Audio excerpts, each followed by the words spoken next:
Thank you all for joining us, and I apologize for the technical difficulties. This is 8 Lanes of Conversation, and we were inspired to do this. You know, I was inspired to bring up this idea a few weeks ago when, I was considering what it was going on in the world and thinking about the mission of the NSAF and what I love the most about the NSAF. And, our mission statement is opening doors to the world for our youth through athletics and providing them opportunities to succeed. And as people were reacting to these horrible instances of racial injustice that were going on, I was thinking, where can we stand as a community, and how can we provide a platform for people to speak and also for people to learn, about things that they can do to kind of, respond to the injustices they feel and become involved and active, and at the same time, continue to live their lives as student athletes and coaches and families, and be able to use track and field as a platform to, try and, again, sort of be a place and type of organization in a sport where people can grow and feel accepted and loved and feel like they're in a place where justice is done, and at the same time provide tools for our young people that we can use to questions and are struggling for ways to react to this. So I'm going to allow our panel members to introduce themselves here. Hopefully everyone who wishes to speak is unmuted or can unmute their microphone. And if a few of you would just introduce yourselves, just briefly to start with, and then we'll go on to our stories later, but briefly to let us know who you are and what your connection is to the track and field family, those who have we invited to participate in this forum. Thank you.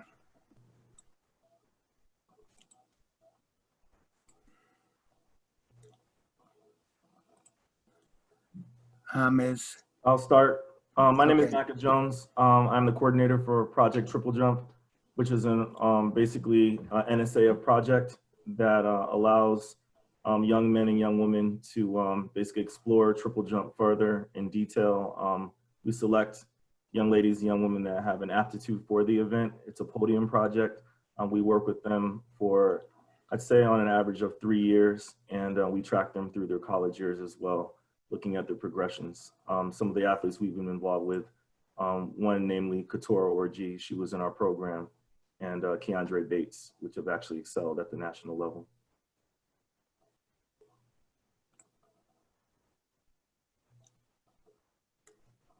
Coach Giles, would you like to introduce yourself?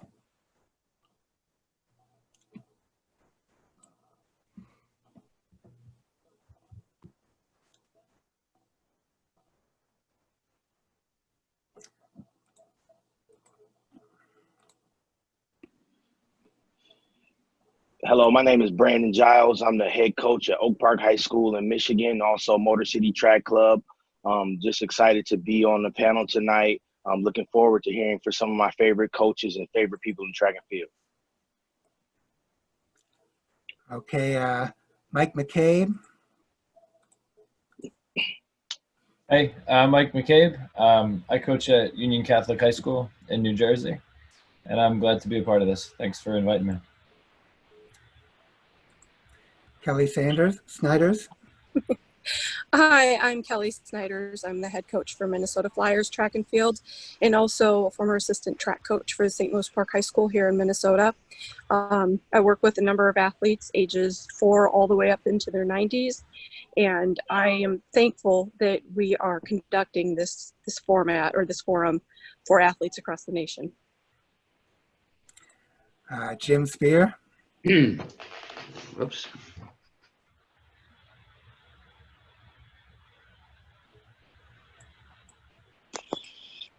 Sorry. Yeah, I'm Jim Spear. I'm the Executive Director of the National Scholastic Athletics Foundation. I'm honored to be on the panel with these awesome coaches. So welcome everyone, and I think we'll have a nice positive evening tonight. I hope so anyway. Crystal.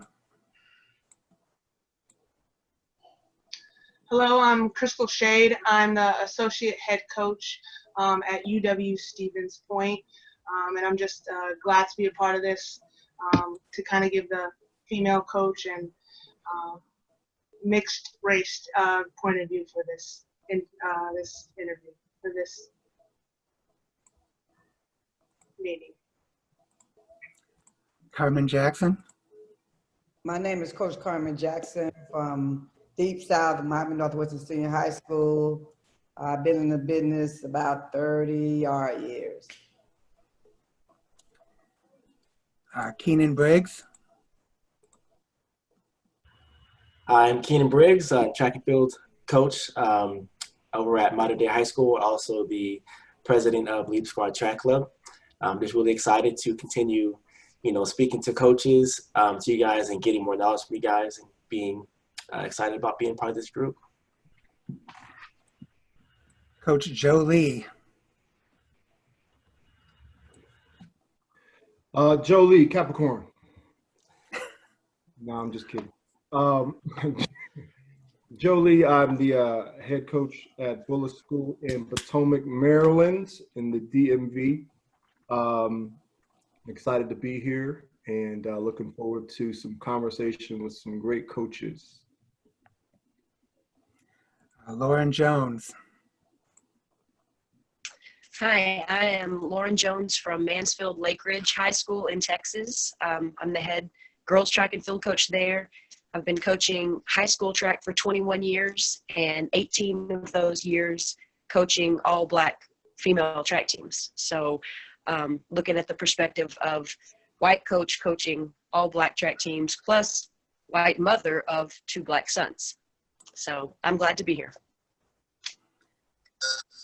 And I think I've introduced all of our coaches. Dr. Ottley. Hi, I'm Dr. Ottley. I'm the sports psychologist for working with the foundation, NSAF, and I also am a part of the U.S. Sports Psychology crew, and also Trinidad and Tobago and other athletes. So it's really a pleasure for me to be here. This is a topic that is very, very close to me. I'm also a professor, and I have a lot of young students and grad students that I'm mentoring.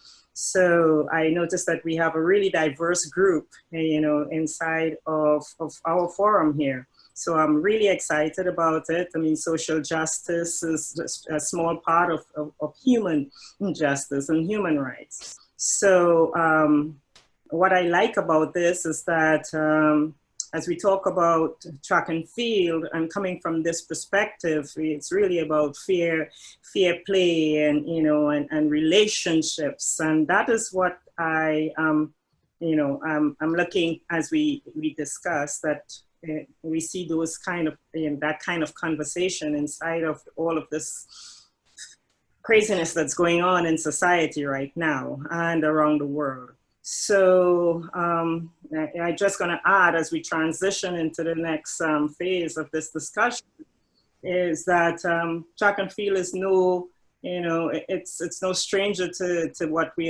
all that is going on right now. And we can go as far back as Jesse Owens, who silently did his thing and stood up among, in nations to show who he represented, who he is, who he was, And we had, in recent times, I've had the pleasure of meeting Tommy Smith and John Carlos, who also, way back in maybe like 52 years ago, this social justice issue was a part of track and field, joining with other sports right on top, like in boxing, Muhammad Ali, or who else? We've had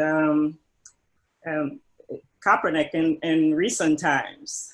So I am looking at this platform that we have as an opportunity for us to tell our stories and to see where we're going with all of this, but to understand the nature of what is happening right now and how powerful it is. Steve? Thank you very much. Next, we're going to we're going to get a little, go back to each of you, but go a little deeper into your stories and some of the things that you've been dealing with, both in your lives altogether and recently, and personal things you've been feeling and experiencing during these times, things that have gone on during your life that you feel are most relevant to what we're talking about. And then also, those of you who are coaches, which of course is most of you, what your interactions with your student athletes have been like. Have you talked to kids who've asked you questions, who have wondered what to do, who have been, confused and scared, maybe angry, all those different emotions that might be going on, or maybe those who just don't know how to feel and you're helping them sort it out. So I think since we need to sort of keep most people muted except when someone's talking, why don't you, there's a chat function on here. Why don't you send me a message when you want to share something?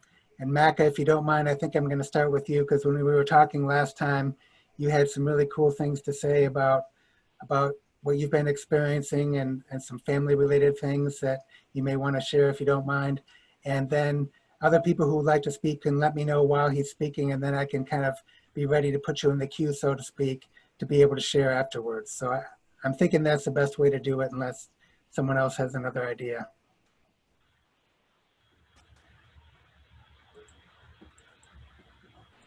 Macka?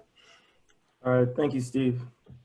So let me just say, I'm happy that I'm able to have an opportunity to be on this panel and express my feelings on these things that have been going on lately.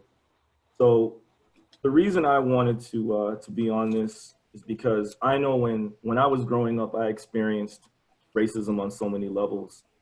When I was in college in particular, there was one time where I was wearing my track and field sweats. I had just had practice. I stopped at a friend's house to hang out for a little while, and I was walking home to my apartment. As I was walking home, basically a bright light was shining on me, and I kept on walking, and I know then all of a sudden the flashing lights went, and I just took a deep breath and said, here we go. So they asked me where I was going. I said I was going home. They said, where are you coming from? I was like, I'm coming from a friend's house. They kept on asking me what I was doing. I said, I already told you, I'm going home. And it just kept going on. I said, can I ask you why you're stopping me? They said, we'll tell you why you're stopping you. So then I went to University of Texas, El Paso, UTEP, and I had my track and field bag with me, and I had a backpack as well. So I had my clothes from the day in my bag, and I had my books in my backpack. So they're, what's in the bags? And I said, my clothes, my books. Kept on walking, and they said, hey, where are you going? And I said, look, I'm just going home. We kept on going, and finally I said, where are you stopping me? What do you want? And they said, we'll tell you why you're stopping, just what's in the bags. I was like, I already told you. Then I finally got frustrated. I dumped everything out on the ground that I had in my bags. They started looking at it with their flashlights. And then I said, can you tell me why you're stopping me now? And of course, I'm sure everybody here in the panel knows what the answer was. You fit the description of an individual that, and I just was like, oh man, you guys gotta come with something better than that. I mean, that's all you got. And they said, oh, okay, you can go home now. You can go home. And I said, well, why don't you help me pick my stuff up since you were so curious?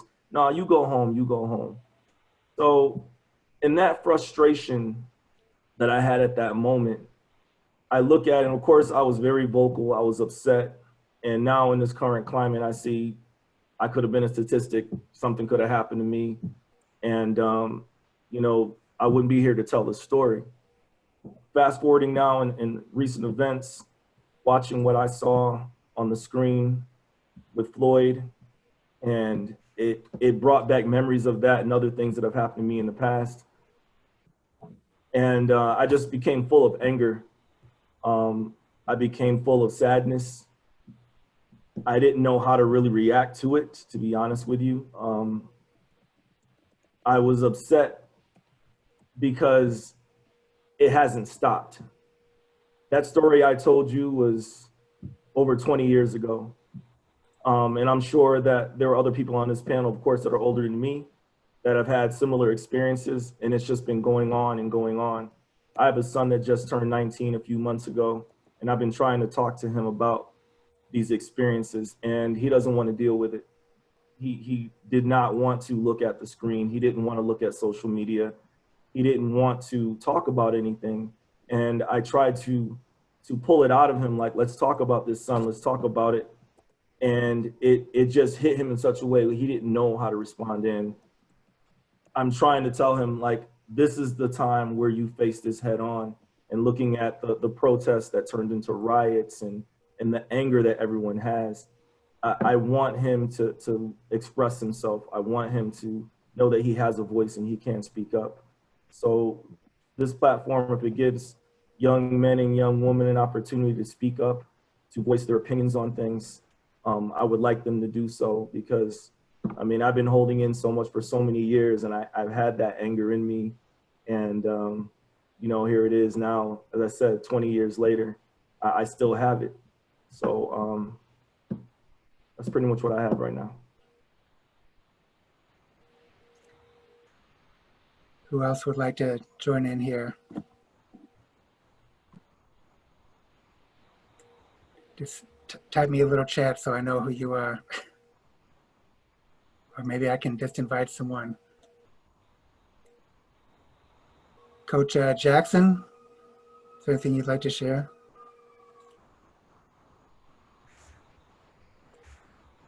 Hi again, everyone. Macka, the events that we see now that's being revealed is way, it happened way before then and now. It was years of this. I think that now the nation has come to term with it because people are now allowed to express their feelings. To talk a little bit of the history of me, I had an uncle who years ago, was dating a white female, and make a long story short, he was charged with rape. Although they were just dating, she never stood up for him, and he served 25 years of it. He came out, it lasted about 5 years, and he died 5 years later because he drank himself to death. But it's been going on all the while. It's just that I'm glad through all of this that we could talk about it, and that we could just realize that there is an issue, and on each of our levels that we address the issue so that everyone is comfortable and able to express themselves if there are any issues relating to any injustice. I've been in track and field a long time, and I said earlier with our group early on, Steve, that in track, you don't see that. You don't see a kid get angry and say, oh, a white girl won the race. Oh, a black guy won the race. You don't hear it. I've never heard it, in my experience. When you go to a track meet, you compete against each other, white, black, Chinese, it doesn't matter. You know, you lose, you go back to the drawing board, but I've never experienced it in my circle with my kids, injustice. I've never experienced that. I'm not saying it wasn't there. I just never heard it or felt it in the area of track and field when I'm taking my team to compete. Does it exist? Yes, it does. I just think that we need to not expound on the negative part of it. You know, George Floyd died a traumatic death, and it's sad, very, very sad. And I expressed to my son, who is now a paramedic, he's been a paramedic about a year, how I feel bad for both sides. And my son said, why, Mom? I said, because two families are destroyed. That is someone's son, that is somebody's dad. You know, it's sad that we are judged because of the color of our skin. We all got blood. We all gonna go 6 feet under, as dust to dust. You know, color should make a difference, but we know in this world that some people are raised like that. You don't be born 7 pounds 8 ounces and say that I'm prejudiced. That is a learned behavior, in my opinion.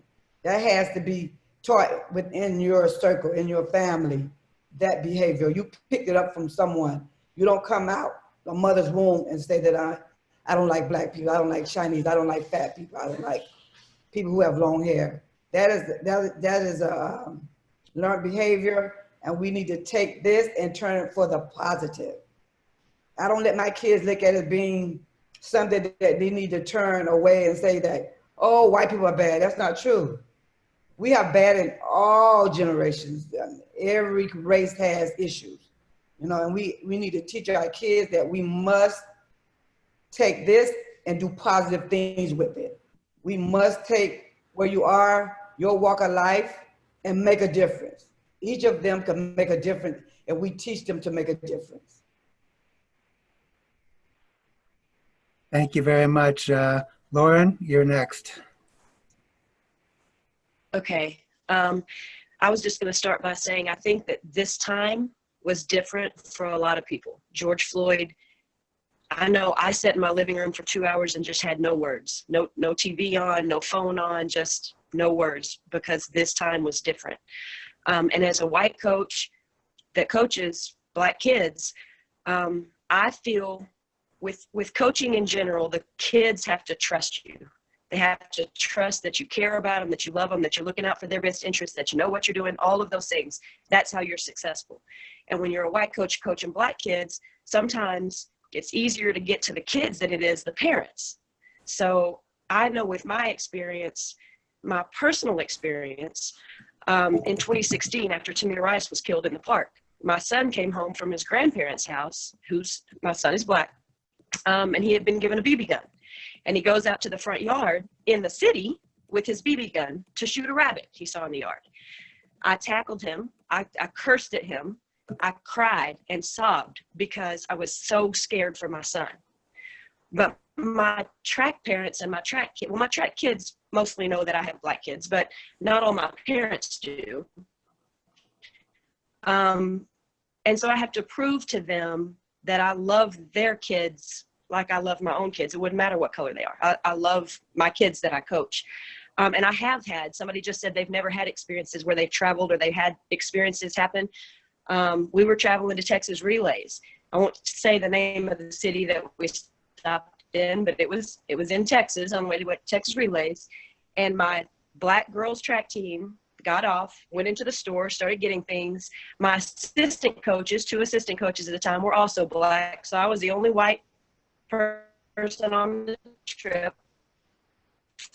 And the person running the store came to me and said, can you just please make sure all your athletes have their hands visible while they get in line? And I said, what? And she repeated herself and said, I just want to make sure nobody's taking anything. So I announced to my kids, hey guys, I need you to make it really clear to this woman that we're not going to take anything, nor are we going to give her any of our money. And we got on the bus and we had a talk about it. And I think the more times that parents see not just a coach who loves and cares for their kid like they do their own, but a white coach who's willing to stand up, who's willing to fight for them, that's very important. I think it's important in our country right now. And I think it's important on our teams and in our school districts. So that's my take. Thank you. I've got Kelly next in line here. Coach Snyder's. Thank you, Steve. I'd actually like to follow up a little bit on Coach Jones' statement. First of all, being a white female coach, I feel that coming from a female perspective, we know and understand a little bit more about what we see when it comes to discrimination in all forms. And myself, I coach a very diverse team, racially, ethnically, religiously diverse team. And what I see both saddens and disgusts me many times. You would think that in this sport, we can break down all those barriers. Just, you know, track and field is so, it embodies everything, because whatever we put into it is what we get out. It's an internal sport. It's what you put in. So to see that my athletes are judged at times based on the color of their skin is very frustrating. I agree with Coach Jones. I have taken my athletes out shopping when we've been on the road. And I've been told by store owners to, or managers, clerks, to make sure I'm keeping an eye on my athletes and that we can't have more than 10 in the store at a time. You know, things like that. And I've done the exact same thing as Coach Jones, where I've turned my athletes around and I've said, the store does not want your money. We're going to go somewhere where they can appreciate that you are shopping for their goods and you're not being judged by the color of your skin.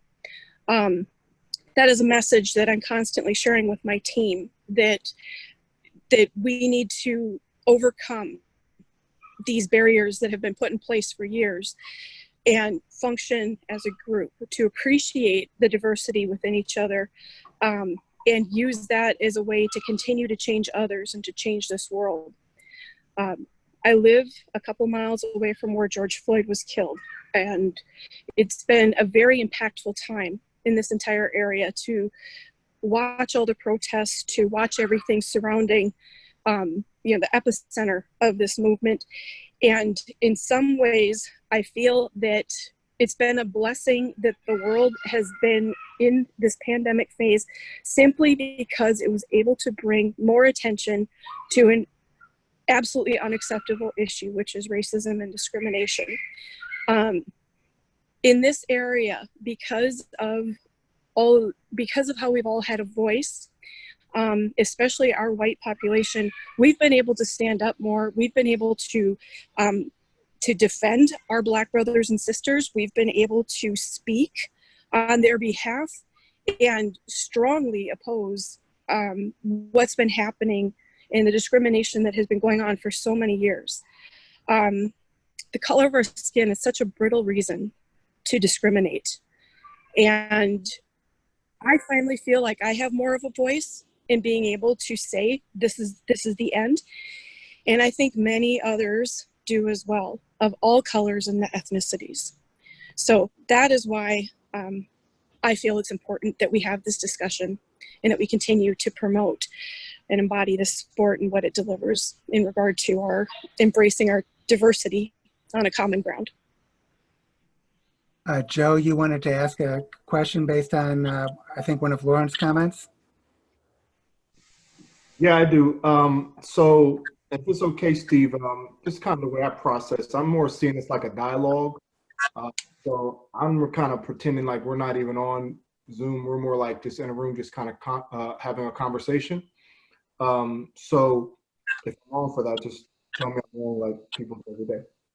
But my question was for Lauren. It's really not just for Lauren. It's more so for anybody who's either white or a person of non-color on the call. And it's genuine and it's not pointing fingers. But I really want to know the answer to this question. Lauren, you said when you saw the George Floyd video, it was different. Like, I honestly want to know what made that different, because people in the African American community have been saying this for decades. Like, yo, this is what's going on. Okay, those of us who can remember Rodney King, that wasn't anything close to being, well, what did he do? No, that was like open and obvious. So as far back as I can remember, we've been saying, like, this is what happens to us when we go into certain communities. So again, it's not an indictment, Lauren, you're my friend, so it's all good. But I just want to know, because I literally can't understand why, like, what happened. Like, I'm happy it did happen. I'm happy, like, everybody's woke now. But what I'm not happy about is that, what about the thousands of people who were not on video, okay? Or just like what Max said, like, if Macka was to make a wrong move, he wouldn't be here right now. You know, so you see what I'm saying? That's, and then what would have happened? I'm just going to keep it 100.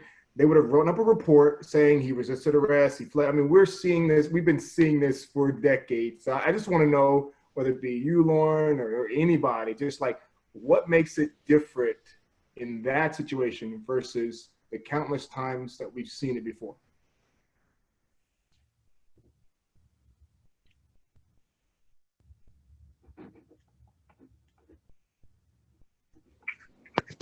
Okay, sorry, I was still muted. So for me, what I was saying, just in my personal experience with this being different, it wasn't different because finally I said, oh my God, this is horrible. And it was my first encounter, or I've been hashtagging Black Lives Matter for 3, 4, 5 years since it started, with backlash, you know, and ready to go back and forth with people. What I meant by this time was different with George Floyd is when I sat in my living room. Every time this happens, it's sad. It makes you angry. It makes you confused as to why it keeps happening, why other people don't see it, why this man kneeling on a football field continues to be criticized when there is a reason. This is the reason. And this time, I'll tell you the exact story. I woke up in the middle of the night, 3 o'clock in the morning, used the restroom, went back to bed and checked my Facebook for whatever reason. And somebody had posted the video. And I watched the video at 3 o'clock in the morning. And it didn't say anything about him dying yet. It didn't say, it just said, I can't believe this is still happening in America. And I didn't know he died. But I just took it as another, here we go again. Here's another video. I woke up the next morning, 5 o'clock in the morning, and that's when I think Steve shared the post that I shared on Facebook, because I went to my living room, and that's when I just sat there and I couldn't even, it was almost like some people describe being numb, like what can anybody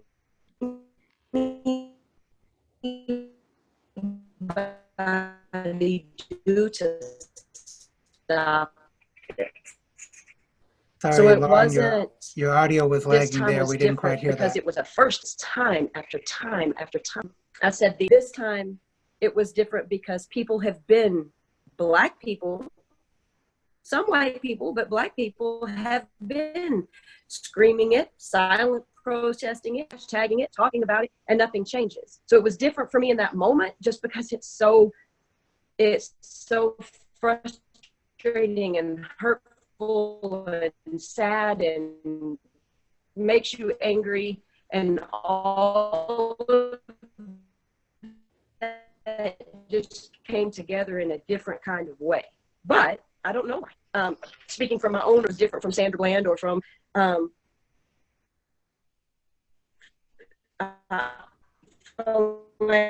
Castro or anybody. I don't know why this time was different, but I'm like other people say, school in Texas to desegregate, the last school.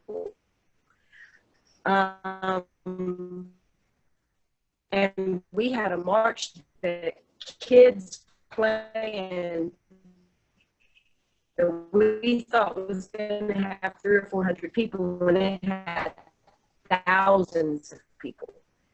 So it is different this time. But in my explanation of why it was different for me, it wouldn't have any words, so better describes it. And if not, ask another question. Okay, I'm going to hand it to Brandon. He's been waiting a little while here. Brandon, I just unmuted. There you go. Yep. Hi, everybody. But, you know, the way I was raised, my grandmother was from a coal mining town in rural Alabama. So she saw the worst of Jim Crow. So growing up, I was taught the lessons of Jim Crow, and she would always say, you know, this may return one day, you know, and it's almost like we're going through a cycle of modern day Jim Crow, you know, type of things. And, you know, when you're growing up as a young Black male, you know, you have to learn how to move around police. You have to learn how to move, you know, in the neighborhoods and in the streets. And one of the main things that we're taught as teenagers, as Black men, is, you know, when you get pulled over, this is how you act, you know, because one false move and you could be dead. And like, you know, just like everybody's saying with Macka, if he would have made a wrong move, it would have been a situation where he might not be here. So, you know, I think as Black men who, you know, have parents who are from the South and experience the civil rights movement, you know, we were raised to move in society where we're not going to be treated equally. And I think that one thing about this situation that is different, Joe, for some people, is that it's live. You know, this has been happening forever, but you got cell phones now. You have, you know, these camera phones, and they're taping every bit of it, and we're watching it live like a horror movie. And I think that as Black as Black people, as African Americans, it's become normalized to see it and nothing happened. And I think that this time it wasn't going to ride out that way, you know. And, you know, I hate to see people riot and tear stuff up, but at the same time, I think it was justified chaos because of what had happened. You know, you wait so many days to arrest those officers. No, if they made a mistake, you arrest them on the spot. You hold them accountable for doing that. That's someone's life. So I think, you know, the way society is right now, we're just seeing it all in person, and it's horrific. And I think it's horrific for a lot of different people, and it made a lot of different people say, you know, what we're dealing with is real, and these people aren't just talking. He isn't just kneeling for no reason, because I think some people think that Colin Kaepernick was kneeling to disrespect the flag or disrespect America. No, the things he's been saying for the past 4 or 5 years have been legitimate for the past 70 years or 400 years or whatever. But yeah, that's my experience, you know, growing up. And, you know, I was just blessed to be raised by somebody who taught me about Emmett Till early in life. I was blessed to, you know, to always be well versed in what happened in the past. And I think that we have to make people look at the past and admit that the ancestors have been wrong, and they've done us wrong, and it has not been fair, and we have not been treated equally, and we have not had fair opportunity in a lot of different areas. So, you know, that's my take on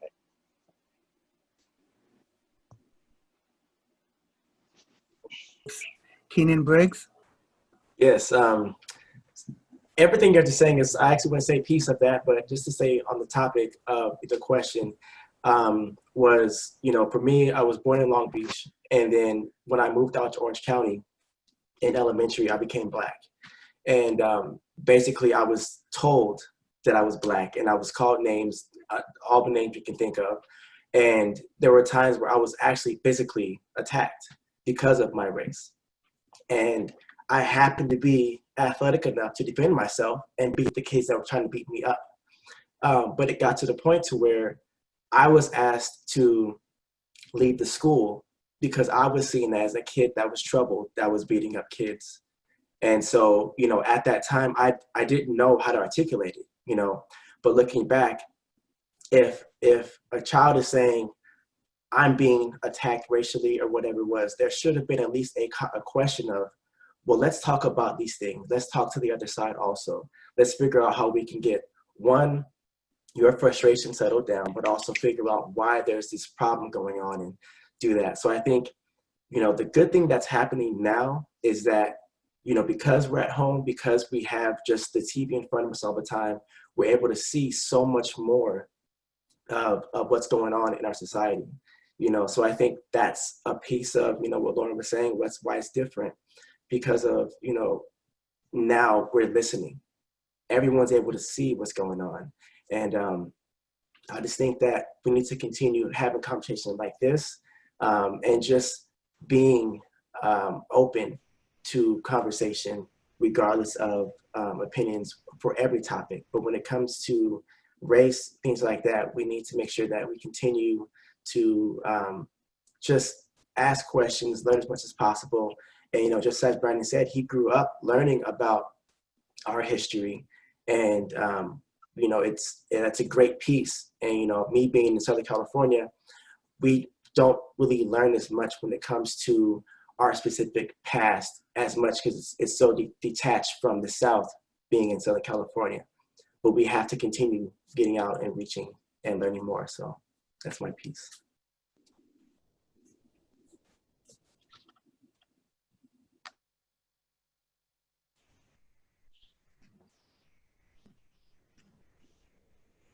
Omar Craddock, welcome to our conversation. Glad to have you with us. Yes, sir. I much appreciated. Sorry for my tardiness, man. The link wasn't working for me earlier.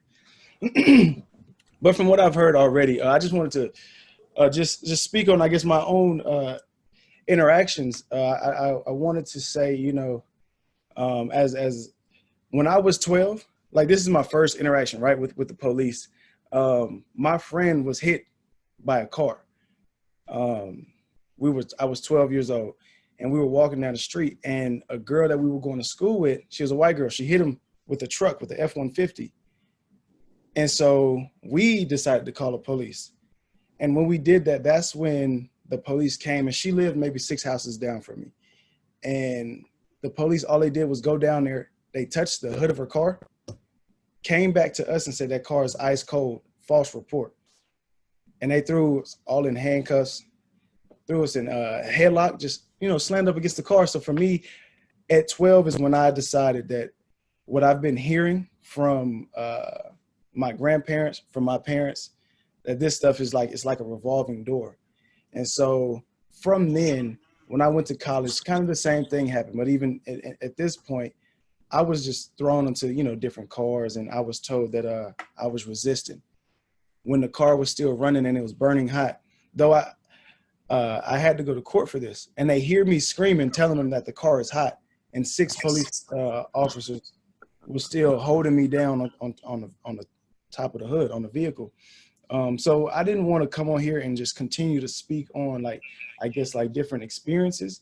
But what I wanted to propose to the floor was, what are ways or things that many of us have thought about or that we're doing now to help aid in any kind of change? Because recently I've been outside. I've been at protests, and I speak at protests. I've been at different peace rallies, and I speak at different peace rallies. And I've done different interviews as well.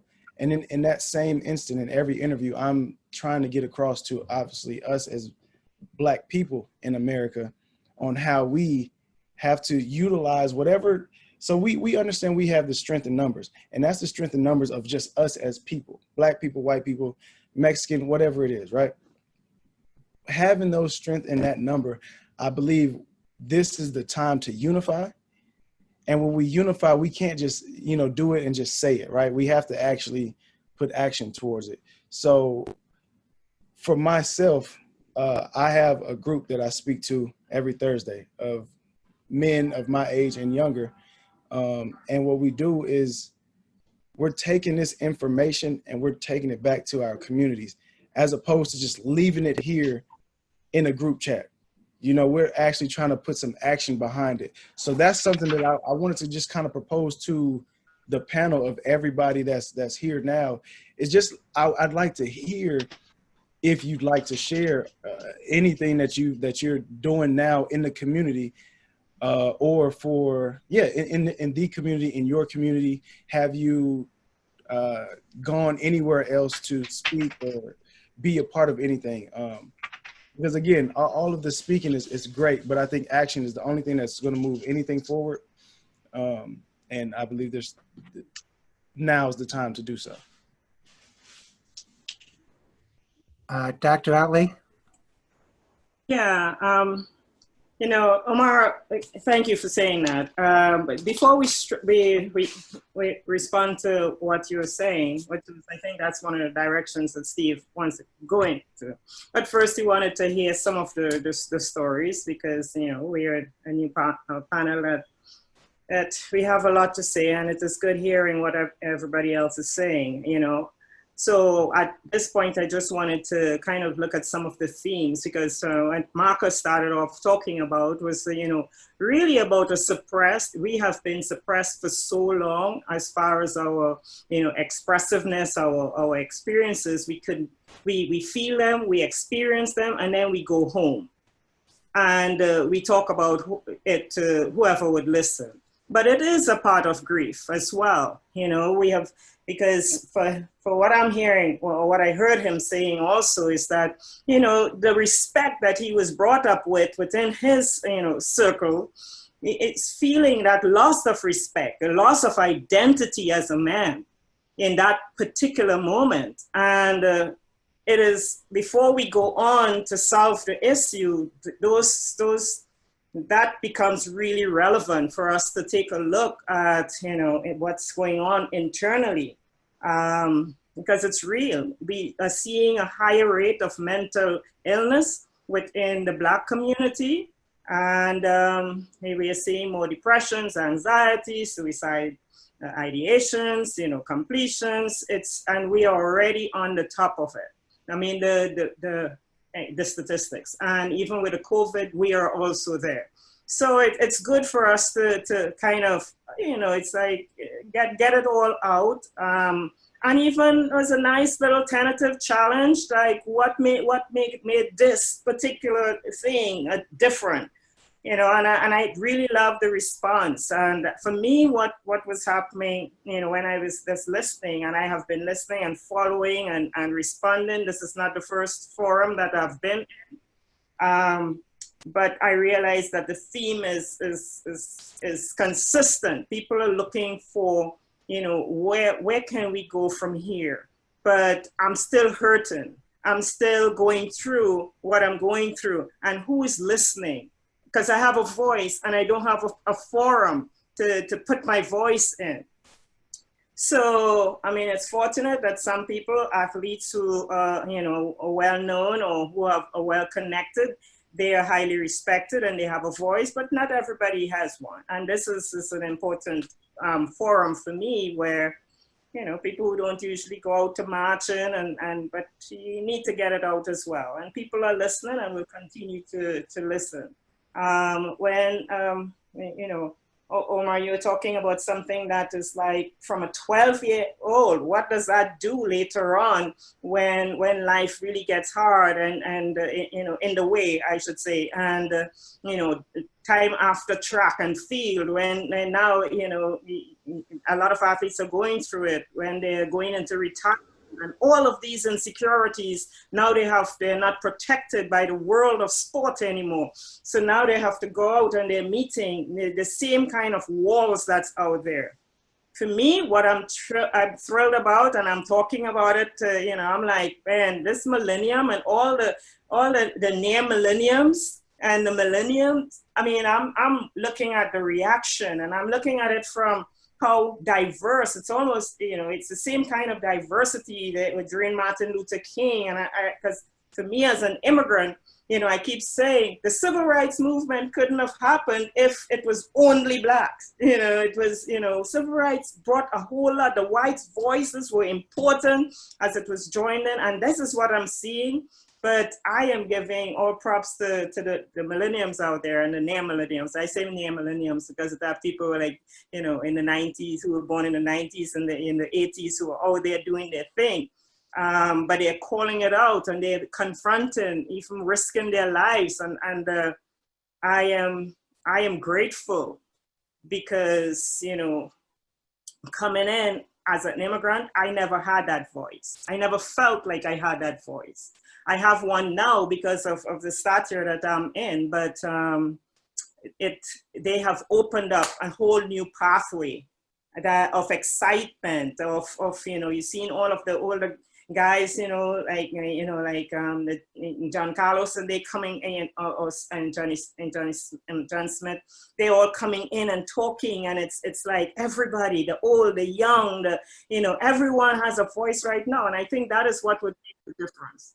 And I think, I'm not sure who said it, maybe Brandon said it, but that normalizing, or, you know, some of the things that have happened in the past and people are like, oh yeah, you know, another one again, you know, but the videos that people have now, you know, it's like, and you know, it's something that now we can see it right in front of our eyes, and we are trapped because of the virus. So now we have no choice but to take a look at, you know, a look at what's going on. And I think it's exciting times, and I know it's going to, you know, hopefully that we can learn something from it and not go back to the same old thing. But there is an issue. There is a serious issue, social justice issue, human rights issue, and that has been happening over 400 years ago since we make this trip over. And this is a good conversation, and I thank you for it. Crystal, you're next. Yeah. I kind of wanted to just speak upon my perspective as a female coach who's of mixed race, half black and half white, and kind of what that represents to my student athletes and kind of how they see me. The past couple programs that I've been participating at, I've actually been one of the only minority staff members in the whole entire athletic department, and the only minority on the track and field coaching staff. So it definitely plays a different role of how you're, I guess, looked upon by your student athletes. And it kind of puts me in a position where I need to be a good role model and understand kind of what's going on in society, and making sure I'm aware of, you know, the injustices and the things, the police brutality and things that are going on and how it could be affecting my student athletes. I know I've had personal experiences in my past as an athlete. With police, I've had gun pointed to my face by a police officer because I was recording him arresting one of my teammates, and I guess I was too close to him, and he felt his life threatened. So I understand that in that perspective, but even as a coach, I've had minority athletes, and I remember we took a trip to Washington and Lee University for a meet one year, and you know, some of my athletes joked that I was being a little bit too cautious with them, and I told them to go in groups to go get dinner or lunch with their per diem, and I would not let them go unless they were traveling in groups and pairs. And when they did come back to, you know, check back in with me, they did mention comments of, you know, having racial slurs said to them while they were, you know, going out to get some food. So as my role as their coach, I find it's my responsibility to kind of understand my place and to listen to them and to, you know, address these issues. I try to create a very safe place in my practices, in my office time, just within my group. I coach my jumpers, and fortunately my jumps group is made up of mostly all of the minorities on my team. I don't know if that's coincidence or what, but it is a big responsibility for me to let them know that I hear them, and that I can empathize with them. I can't say that I experienced all the same things they have, but I'm not too stupid to understand what they have experienced and know that it isn't right. And with that said, you know, we try to address those issues, and we try to keep that open forum and to speak about them. And I also give my athletes a platform. They use our social media platform for our university to speak up on these issues because they do think it's important to be heard and to let everybody know their story. And I think the biggest thing as someone in my position with my background is to understand what is going on and what role I could play and how I can assist, and just getting that narrative out and getting the truth out and getting what people need to hear out in the community. Next up, we've got Shazz Allen, one of people who was on YouTube and switched over with us here to Zoom and has joined us to ask some questions and comments here. Thank you, Shazz. Hi, how are you? Good evening to all of the folks on the Zoom call. I know a couple of the coaches on here. I'm actually a primary jump coach for East Orange campus in New Jersey. And I kind of have so many different roles, not just as a Black female, because I too have been pulled over. I'm not going to go into those stories because there have been numerous times with those, but I also happen to be the mother of a just turned 18-year-old. And the George Floyd murder in front of us on the camera kind of blew him away. He's always kind of been, I guess, kept away from seeing a lot of that based upon his athletics and all these other things. So he doesn't really watch a lot of television. He's not a big social media kid other than posting on IG type of things. But we sat and we had dialogues with him and his cousin, and we ended up going to a march, a rally, the day before his 18th birthday. And it empowered all three of them. They found their voice. They developed a better understanding of exactly what's going on, because what I find is that this newer generation, I think they call them Generation Z, is the name of this new generation. They're almost desensitized to this because it's so normal for them that they almost turned a blind eye to it. Being stopped and pulled over by the police and or hearing about it, it becomes it's not their problem. So I think it's important that we not just have the dialogues with ourselves as adults, but we have to sit down and allow these kids to have a voice so they have an understanding. A lot of athletes I know in New Jersey, we see it when we go to track meets and the difference between how, say, our team, which is predominantly African American and Caribbean and African, is the majority of our team members. And we have to hold ourselves to a much higher standard than a lot of the other teams, because from the onset, we are looked at as a group differently. I mean, I've had to step in and advocate for my athletes on the runway. This is my third year there, and I know from the jump side, we've developed a reputation of, especially my boys, being just overly polite and all these sorts of things, which shouldn't have to be. They should just be themselves. But in order to be almost officiated fairly, sometimes they have to put on a different face. And I recommend to all of you guys, if you haven't seen it, The Hate U Give is on HBO.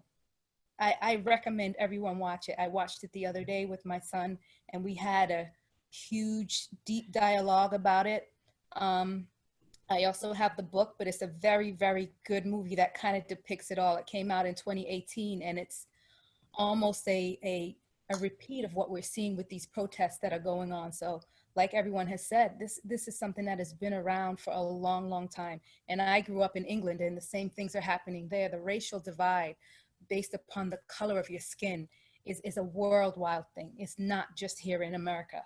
It's just that we also have the police that overly police people of color. A friend of mine who is a coach in Barbados, he just sent me a video of about 6 officers checking and searching for a man who actually committed a 2-person homicide. He chopped some folks up with a machete. All right. And you know, Barbados is predominantly Black. You watch them walk up on the man, they have conversations with him, they frisk him, they talk to him. It eventually ended up with them taking him to the squad car. They didn't even handcuff him. They got him in the car, 2 officers flanked him on the side, and they peacefully took him to the station. There was no dropping him on the ground. There was no stop resisting arrest, because they realized at the end of the day, this man committed a crime. They knew he was a suspect. He had no weapons on him. And at the bottom line was for them to bring him in for questioning, not to kill him. So then, therefore, he's not guilty before proven innocent. And that's what a lot of us are experiencing, especially the Black males. It's, you are guilty before you've even had a chance to prove your innocence, even if you're just a suspect. And that's the toughest thing to see. And my son, I had to teach him all about putting his hands on the dashboard and how to speak properly and all these sorts of things. It's tough. It's tough for me as a mom. And it's also tough for me as a coach to see a lot of what goes on in the African-American communities when we go out there and show our face to the public. Thank you. You're That's welcome. very powerful. Kelly Snyder's next.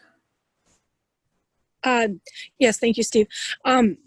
I wanted to just take a brief moment to address Omar's comments about how we're handling this differently, you know, why this is different, and how we can make a difference. One of the things that I've observed through my years of coaching is it seems like to define an individual as Black or white or brown, there's a taboo associated with using terms of color to define people. And I think that now, given all the protesting and all the coming together and working together toward a common cause, those taboos have been lifted.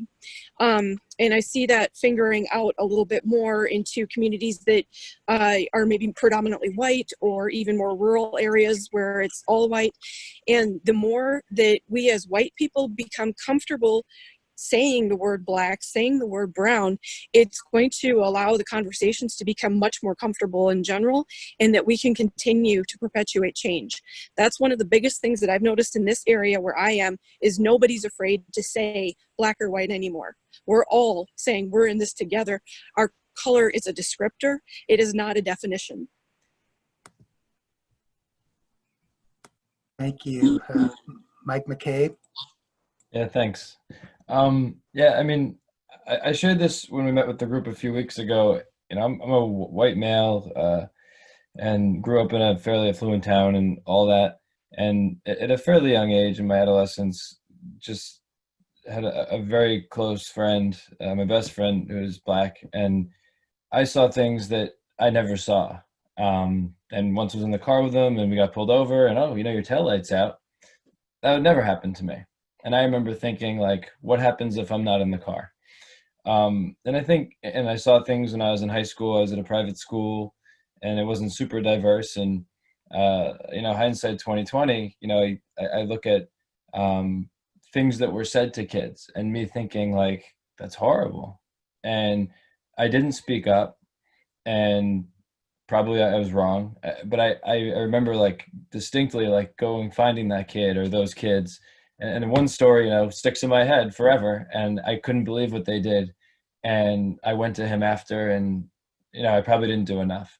And, you know, that's kind of my evolution. And I've tried to live my life. And as a coach, my mission has just been to treat everybody the same and to make a difference, and to help people achieve what they want to achieve. And I think Joe asked the question, like, you know, what was different this time around? For me, I don't know if it was necessarily, the difference for me was I realized that it's like uncomfortable for me, but I realized that I've always felt like when I see all these terrible things and you read it and you see it all, I always tell myself, like, I do my best in my day-to-day, and my teams are very diverse. A great mixture of kids, and that's how I love it. But I always told myself, like, I will always do my best to treat everyone the same and to, like, help every single kid and make my teams this wonderful melting pot where there's respect and there's love for each other. But what I've realized and what's different now for me is that I feel like I need to learn what more I can do, because I feel like I live in a life of white privilege. And I guess I'll share it quick, but probably 6-7 years ago, my brother lives local, he's older than me, and he said to me, our teams are very successful, whatever. And he said to me, yeah, you know, I was talking to my neighbor and talking about how your team won the county meet or the state meet. And he said, oh yeah, well, you know, my neighbor said, that's because you have all the Black kids. And I just, like, I was so mad and I didn't know what to do. And I know that that's not even like a tip of the iceberg for what a Black man in America has to deal with. So I guess my question for the group, and I think Omar said it, was like, what can I do more? You know, me and my family, I have two young kids, 11 and 8. You know, we went to a local protest, and my town's primarily white. I couldn't believe how many people were there. And I'm looking for ways to become more proactive.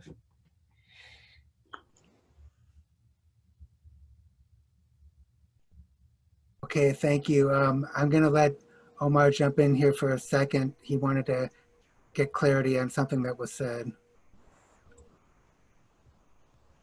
Oops, did I click you? Oh, yeah. Can you hear me?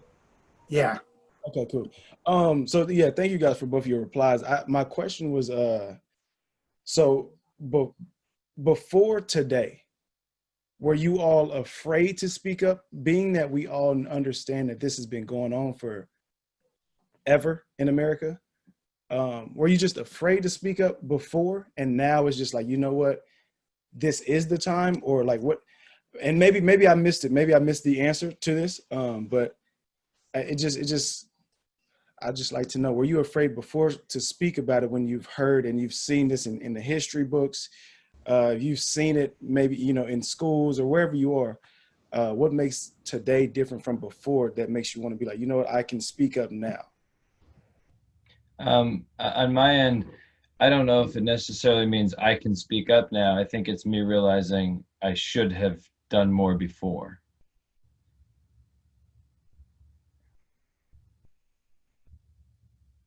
Okay, Kelly, you wanted to say one thing to that quick too? Yeah. And Omar, I can tell you, I've never been afraid to speak up. I've always had a big voice, and I've never, sorry, I can't find the right word, but agreed with anything unjust. I've always wanted things to be fair and just across races, ethnicities, everyone. And when I see things that are wrong, I speak up on them. I deal with them. I've interfered. And unfortunately, you know, being white and having a better insight on white population because of that, I can tell you that the majority of the white people I know won't do that and don't do that. And those are the things that need to change. My brother-in-law is Black, and my nieces and nephew mixed race, and I have watched him through the years. Unfortunately, he lives too far away from me to be there by his side and speak up, but I have watched him go through some of the same experiences that I'm hearing out of our other Black coaches and athletes regarding being unjustly pulled over. He is a prominent sportscaster in the United States, and drives a very nice car, and he's been pulled over because of that. And this is a person who earned this car and the right to drive a car that he drives, and yet he's defined by it. And those are the types of things that, you know, when you're able to see that happening in your own family and in your own athletes, it empowers you to put a voice to it. So from my perspective, that's always who I've been and who I promote in others and what I try and teach others.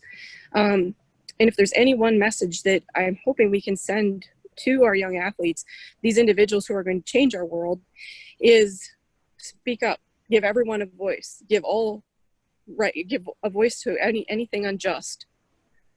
And that's the way that we'll be able to create change, everlasting and long-term change, and finally put an end to the social injustices that we've experienced in this world. Okay, Carmen, you're next, please. Let me say something a little different. The social injustice, I think, is just a small part of it. Can we look at it a little deeper? To solve the problem, we got to go a little deeper. So if you go to college sports, there's a lot of injustice in the sports when it comes to Blacks who are trying to get in certain positions.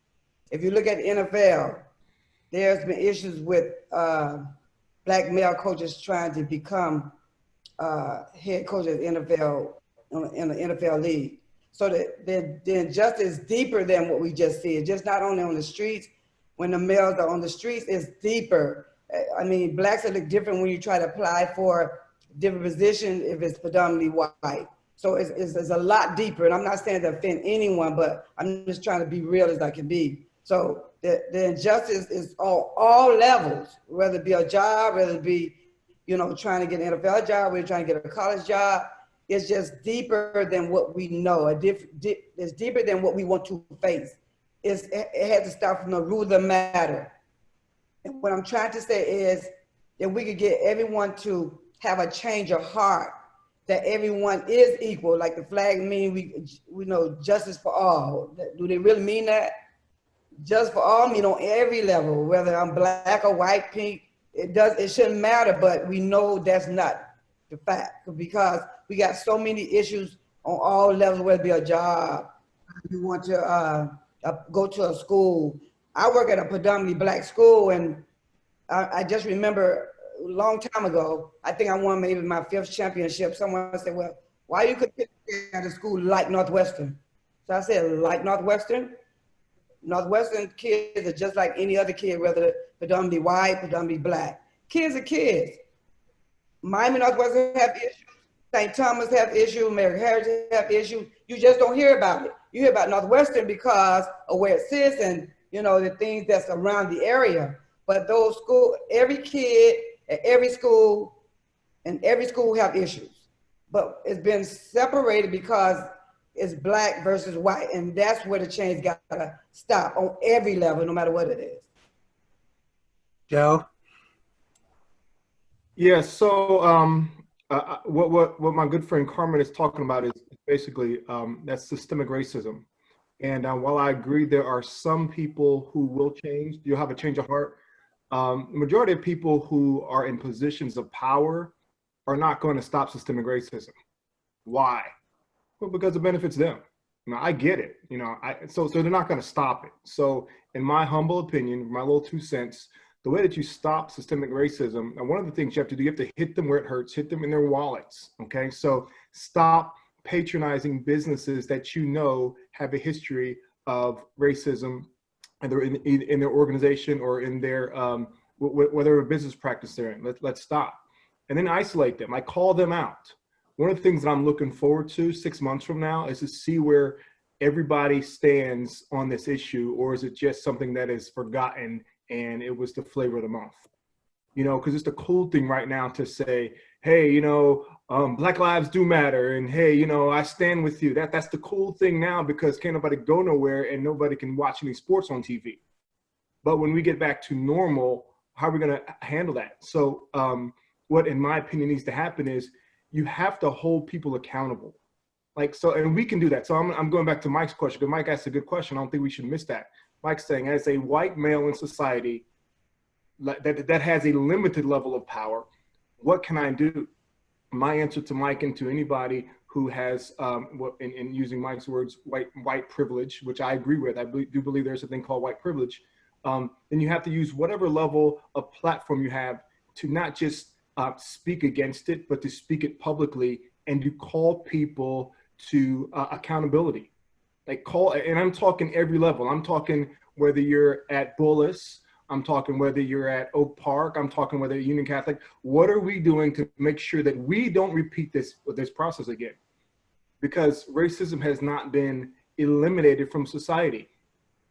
24 hours ago, there was a noose that was just put in a black NASCAR driver's garage. That just happened. And it upsets me, just quite frankly, because then people will go, oh no, we've come so far. No, have we? Like really? Have we? So if we're not holding people accountable, then we're not doing anything that's going to make a difference. So what I would say to Mike and to any others, like use your platform and use your platform to hold people in power accountable to do things differently. Because if we don't, why is it going to change? Because like I said, systemic racism is set up. It's a system that is set up for me to be successful. That's it. Macka, then Margaret. Okay, I want to answer a couple of things I want to address. So, Omar, you said, what are we doing now? I work in education. I'm an administrator at a school district in El Paso, Texas. I've been talking to the teachers about this issue. Now, as you say, it's the in thing to talk about, and right now it's on everybody's minds. We're about to start school, and later in July and August we'll have students in our classrooms. What we are doing as educators is basically trying to initiate these conversations that we're having right now. These are things that haven't been talked about. These are things that, as we said, it's systemic, just like Joe's saying, it's been going on for so long. What I see now, which is really interesting, it seems like what people are trying to do to placate everyone is to erase certain things. For example, I'm looking at the other day, they want to get rid of the Dukes of Hazzard, which when I was a kid, I was a little kid, I had a Dukes of Hazzard lunchbox. I didn't even know what the Confederate flag was. I didn't know anything about it. I just know I liked the show. They're trying to get rid of Cream of Wheat, guy in the Cream of Wheat box now. They're trying to get rid of Aunt Jemima. They're trying to get rid of the guy in the Quaker Oat box. And that's supposed to solve everything. So we're gonna erase this stuff and act like it didn't happen. You can't do that. I think that these kids now growing up, this generation, like the next generation, I'm talking about the preschoolers, the kindergartners, the first graders, these kids at elementary schools, they need to know about this stuff, and it needs to be talked about, not erased. You can't just get rid of it. You can't just act like this stuff didn't happen. And that's what angers me right now. I'm like, okay, so you're just gonna put an eraser to it or white it out in a sense and act like these things didn't happen. They did happen, and the conversations need to continue in how it won't happen again. So if you talk about the leaders today and how the system that's in place, I like this generation that's out protesting because they're trying to break it down, and maybe we really don't know how, but I think that if we start at the ground level, at a grassroots level, and start talking to kids, our kids about this, then that's how the change can be initiated. So that's one of the things that we're gonna be working on in the oncoming months and for years to come. Another thing that I wanna address, talking about Carmen, with jobs, I think that as a Black man, actually I know, there have been conversations that I've had with certain individuals, and I'll go back to when I'm like, man, that dude's racist. And then I'm trying to talk to people about that, and they're like, what do you mean they're racist? And I was like, that was just a racist statement. Oh gosh, here we go with that Black thing. It's racist, or oh, here we go again. And that had been going on for years too. And it's like, you know how you feel. And as a person of color, I know when someone is treating me a particular way. You can feel it. And for someone else to say, oh, no, that's not it. That's not why you didn't get that job, or that's not why that happened, or that's not why when you sat at the table and the hostess or the maitre d' just kept passing you over even though you were there before everyone else. No, that's not what it was. Why can't we say that was what it was? I mean, just because Dr. King made a speech and said that one day he dreams that we'd be judged by the content of our character and not the color of our skin doesn't mean that it actually happened. I mean, it was a dream, but I'm looking at the reality of the situation, and I think that people just want to believe that dream. They wanted to believe that these things don't exist, so they put it in a little box and they moved it over somewhere. And now what happened? The box got smashed. And now everyone, you know, like they were saying, it's COVID, everyone's in quarantine, there's nothing to watch on TV. So what did we start watching? We watched a man get choked to death, get murdered on TV, and it pissed everyone off. And now we want to talk about it. But these things have been going on for years. And the only way I feel to eliminate it, we got to start with our kids. We got to start with the younger generation. We got to start in schools. And before it even gets to the schools, we got to start at home. Macka, can I add to what you're saying? Coach McCabe and I are in the same area in New Jersey for track and field. And I just reached out to him privately. And what we're looking at doing, and it might be something that can work grassroots around the country, is empower the kids, empower the athletes, set up a forum for them, whether it is, and we can, if folks can go out and protest, we can wear our masks and socially distance and have the athletes go out and advocate, have them lead the charge, set it up so they walk, they protest, whether it is on a track or, and then they hold the rally and they speak and they lead the charge. And we just make sure that we set up whatever licensing or vendorship that we need to have, because we as the adults, we're always trying to run stuff and we forget that our kids have so much knowledge and power. I mean, these were the same kids that shut down a rally in Tulsa by TikTok, buying tickets. Who would have thought of that? I know I sure wouldn't have. So empower our youth. East Orange campus and Union Catholic, we're on different sides of a lot of what you see. We don't compete in the same conferences, et cetera. We don't see each other until state time or nationals time. But I think that bringing the kids together before then and getting them to know one another. Yes, when we get on the track, we're going to compete and we're going to beat you and vice versa. But right now that collective voice is needed, and it's the youth that are going to lead this. because they are going to be the future leaders. And if we don't start with them,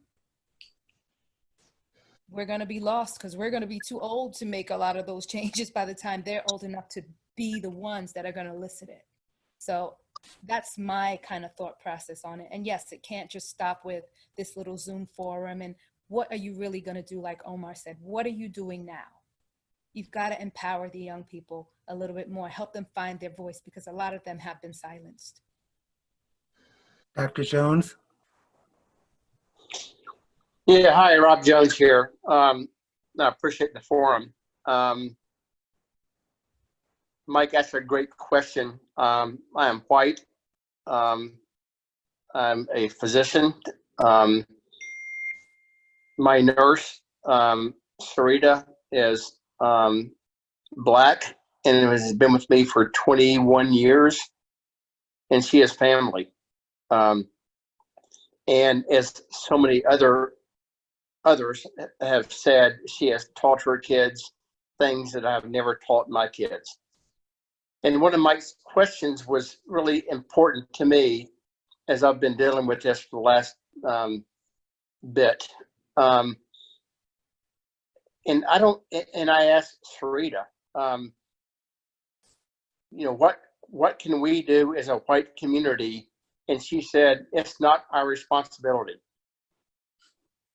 to teach you how to be not that you say you're not racial, but to be anti-racial. And it was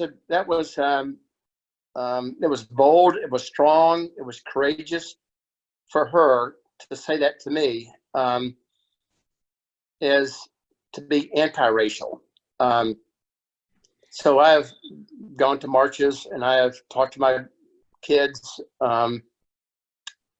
And I think from Mike's comment and several others from a white community of privileged kids, and I'm fully realize that I am one of those, that it's my responsibility to educate myself. It's my responsibility to make changes. It's not up to the Black or brown community. And one of the things Sarita told me, she said, I don't like the hyphenated name African American. I was born in America and I'm Black. And so I'm a Black American. I'm not African American. So I, again, as a privileged white man, I am struggling through, working through, plowing through, trudging through this process of how I have participated in this pandemic of this segregation, and I'm fully aware of that, and I apologize for it. And I'm as a physician and doing all I can, and I take care. Half my patients are Black kids, athletes, and I love them like my kids. But I don't think that, as she said, I don't think it's up for me or Mike to ask the Black community how to change. It's up for us as the white privileged community to look at, and whether it's reading White Fragility or reading all the best sellers on New York Times now, but to sit down and just to share our hearts, which is sadness, it's fear, it's shame, but to share with our community, all colors, that we have been privileged, and be ashamed of that. And I'm fully stepping up to the plate and owning that from my heart. but I am trying my best, and I am doing all I can. But I don't think it's up to us to ask the Black community to help us what to say or how to do it. It's up to us to stand firm and stand and make a voice that we are all equal. And that's all I have to say. Dr. Ottley, did you want to get in here now? Yeah, that's a lot. I was processing what Macka said and then what Shazz said, and it's quite a lot. And of course, Omar, it's great hearing, that we keep coming back to that question that you initially asked as well. To me, I understand that change is a process. It is something that you can't have overnight. As much as we would right now want all of this to happen, and then tomorrow we see changes, but it doesn't happen like that. We have to, just like if we are preparing in track and field, athletes who are right now kind of, well prepared for the Olympics or for states or district, whatever they're prepared for, and couldn't have a season. And that's a big loss in itself.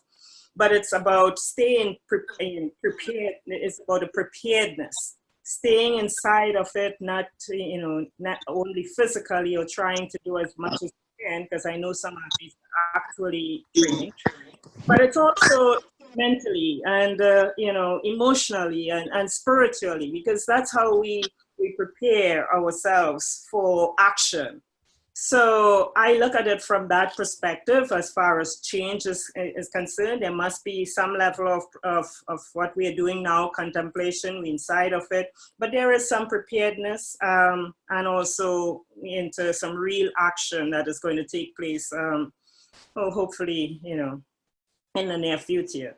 But the thing is that we talk about the word privilege quite a lot, and I just wanted to address that word, because we almost use it as, just using a sport metaphor, or going back to track and field. It's like having a sprint, a 100 meter, or even a 400 meter. I will go with 400 meter sprint now, what they call it. Everybody's on the line, and then you have 1 through 8, and then the starter would say, hey, all the 2s, anybody in lane, the 2, 4, 6, 8, I want you to go on the 300, the 300 mark. So I'll give you a little, just give you a distance before, that you only have to run it in 300, but everybody else stay on the line and run. So that is what, to me, privilege looks like, right? No matter how much you try and how much you came prepared, how much you work hard, you put all the sweat, you're looking forward to this final, and then there's a group of people who are athletes who are put 100 meters ahead of you, and you're running hard with determination, and you're trying to catch up and win, because that's how you program yourself. But you could never catch up. No matter how hard you try, you could never, because there's a group that had the privilege who are running from, and they will always win, and nothing that you can do. So even if you change the starter and they come with the same, and that's why you hear the word systemic all the time. It doesn't matter. The person, the new starter, give the same privilege, 300 mark, and some would win and some would try hard. So it's like we're going round and round, trying hard. Every day we get up and, and the parents have that talk with their children, especially their boy children, but the girls are also victims. It's like, if you get pulled over, this is what you need to do, and say, yes, sir. Right? So going back to almost like history repeating itself, we are preparing them, because what we put in front of all of it is that we don't want our child to die every single day. And every Black parent, but that's the discussion that you have inside of your private homes, because we know that that's what privilege would look like, that some people have an unfair advantage, And then, as Dr. Jones rightfully, said, then you go back and you ask the people who are in all the odd number lanes and say, hey, I keep winning all the time. Tell me, why am I winning? It's like, really? We have heard this all the time, so it's not about the privilege necessarily, it's but what you do with the privilege.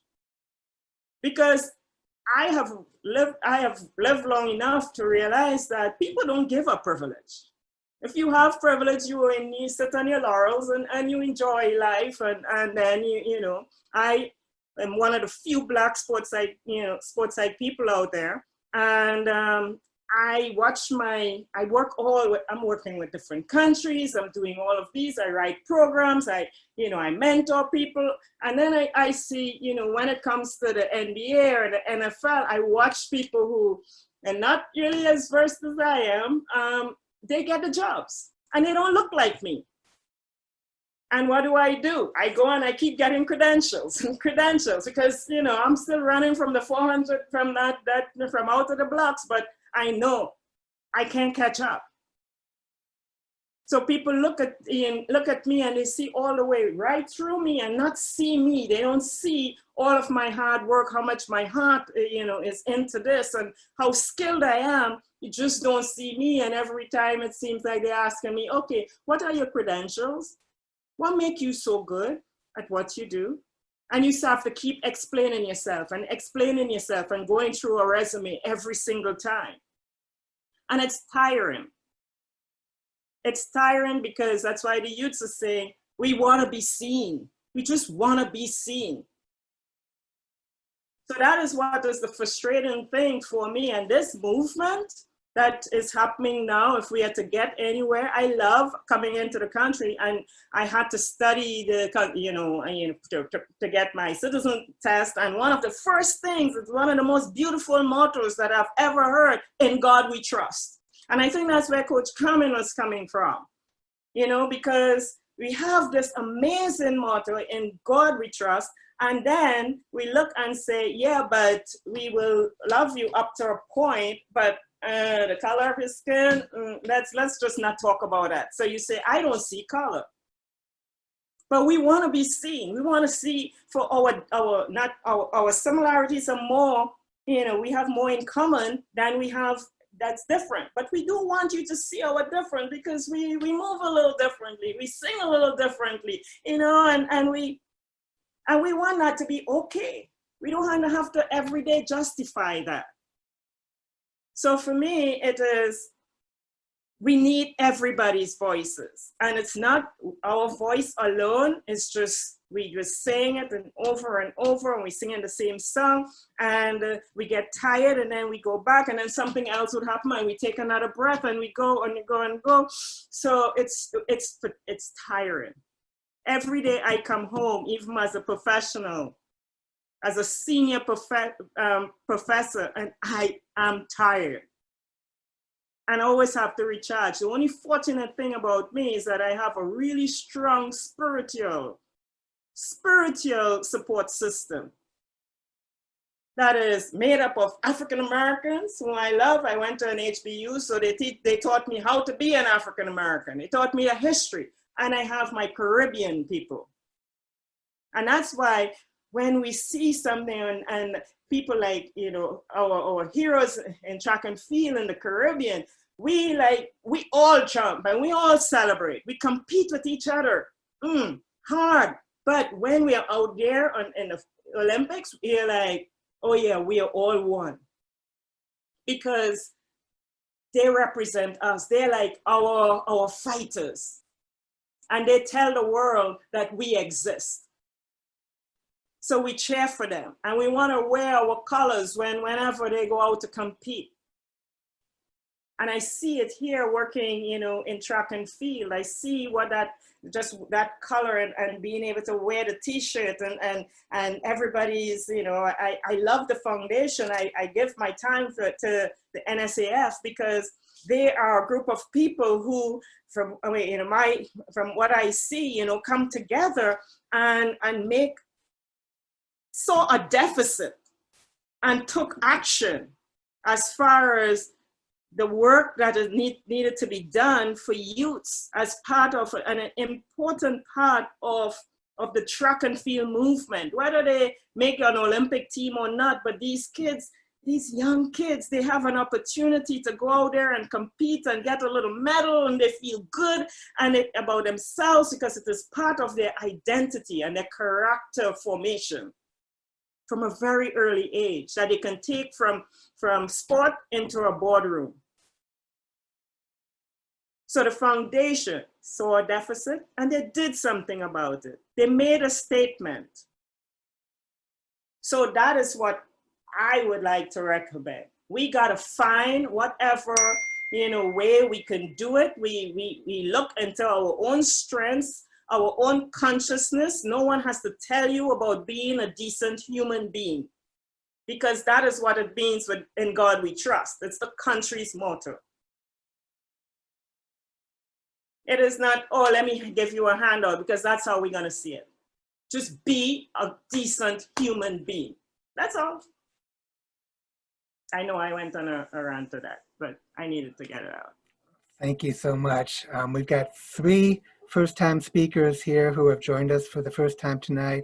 Mr. Lamont, Coach Lamont Johnson, welcome. I just unmuted you. There you go. Good evening, everyone. I know a couple of y'all on this call. I know I came in kind of late, so forgive me if I'm repeating what was already said.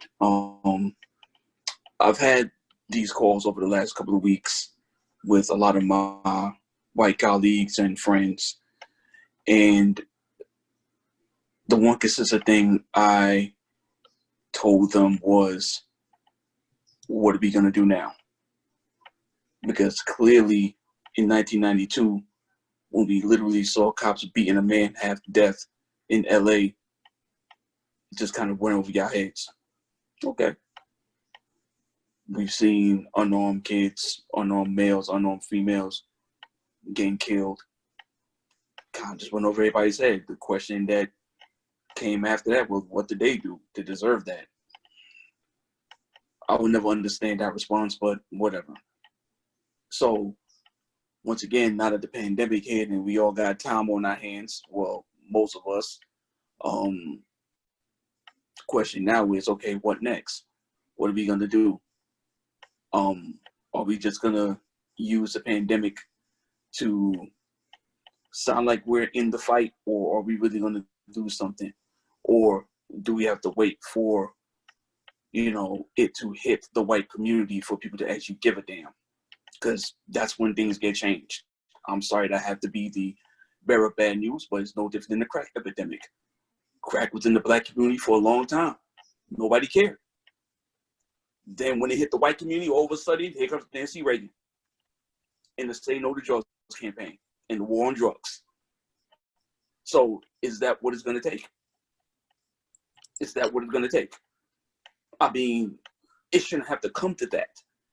It should never come to that length for people just to give a damn. We can all tell stories. I can safely assume that many of y'all probably told stories about your own situation. I am a victim of police brutality, and I think my guy Brandon Giles is on this call. I think I shared this story with him. I was a victim of police brutality the day before I went away to college and started my freshman year in New York City. And if anybody here is from New York, y'all understand the NYPD is probably the worst police department in America during that time in the mid-90s. And, it wasn't fun. Having a cop look at you and say, if you don't call me daddy, I'm gonna beat your ass while you're cuffed up to the wall for something that you didn't do. Because they decided they want to raid your neighborhood and they just want to round up all the kids that was in the neighborhood just to give them a hard time. And that's legitimately what happened. I didn't do anything. I was going away to college the next day. So clearly I'm a good kid, but in their eyes, it didn't matter. So what next? Like, are we really gonna go to the polls and really vote for the legislation, not just the presidential stuff? Are we really gonna do that? Are we really gonna hit people where it hurts the most? Are we gonna hit them in the pockets? Like I believe one of the coaches said on here, what are we gonna do? What is the next thing? What's the next step? You know, somebody, I believe someone said, and I am completely sorry for forgetting the gentleman's name, but he was right when he said it's not my job to teach white people about the history of this country. It's not my job. It's now, just like I can pick up a book or an iPad and Google stuff. Google is our friend. You can see everything that's transpired and why we are where we are now.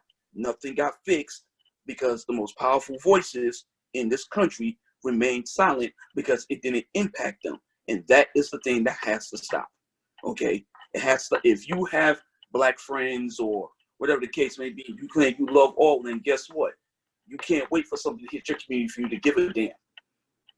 Okay? Because people like me are at risk. Okay?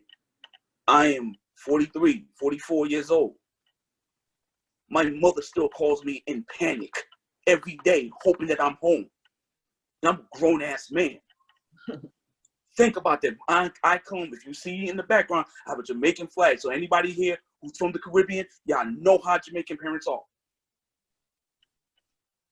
My parents still call me every day to make sure that I am safe. That is no way for a parent to live.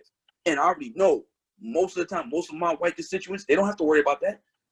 We all have to worry about going out there and somebody driving drunk or something like that. Yeah, that's an unfortunate thing.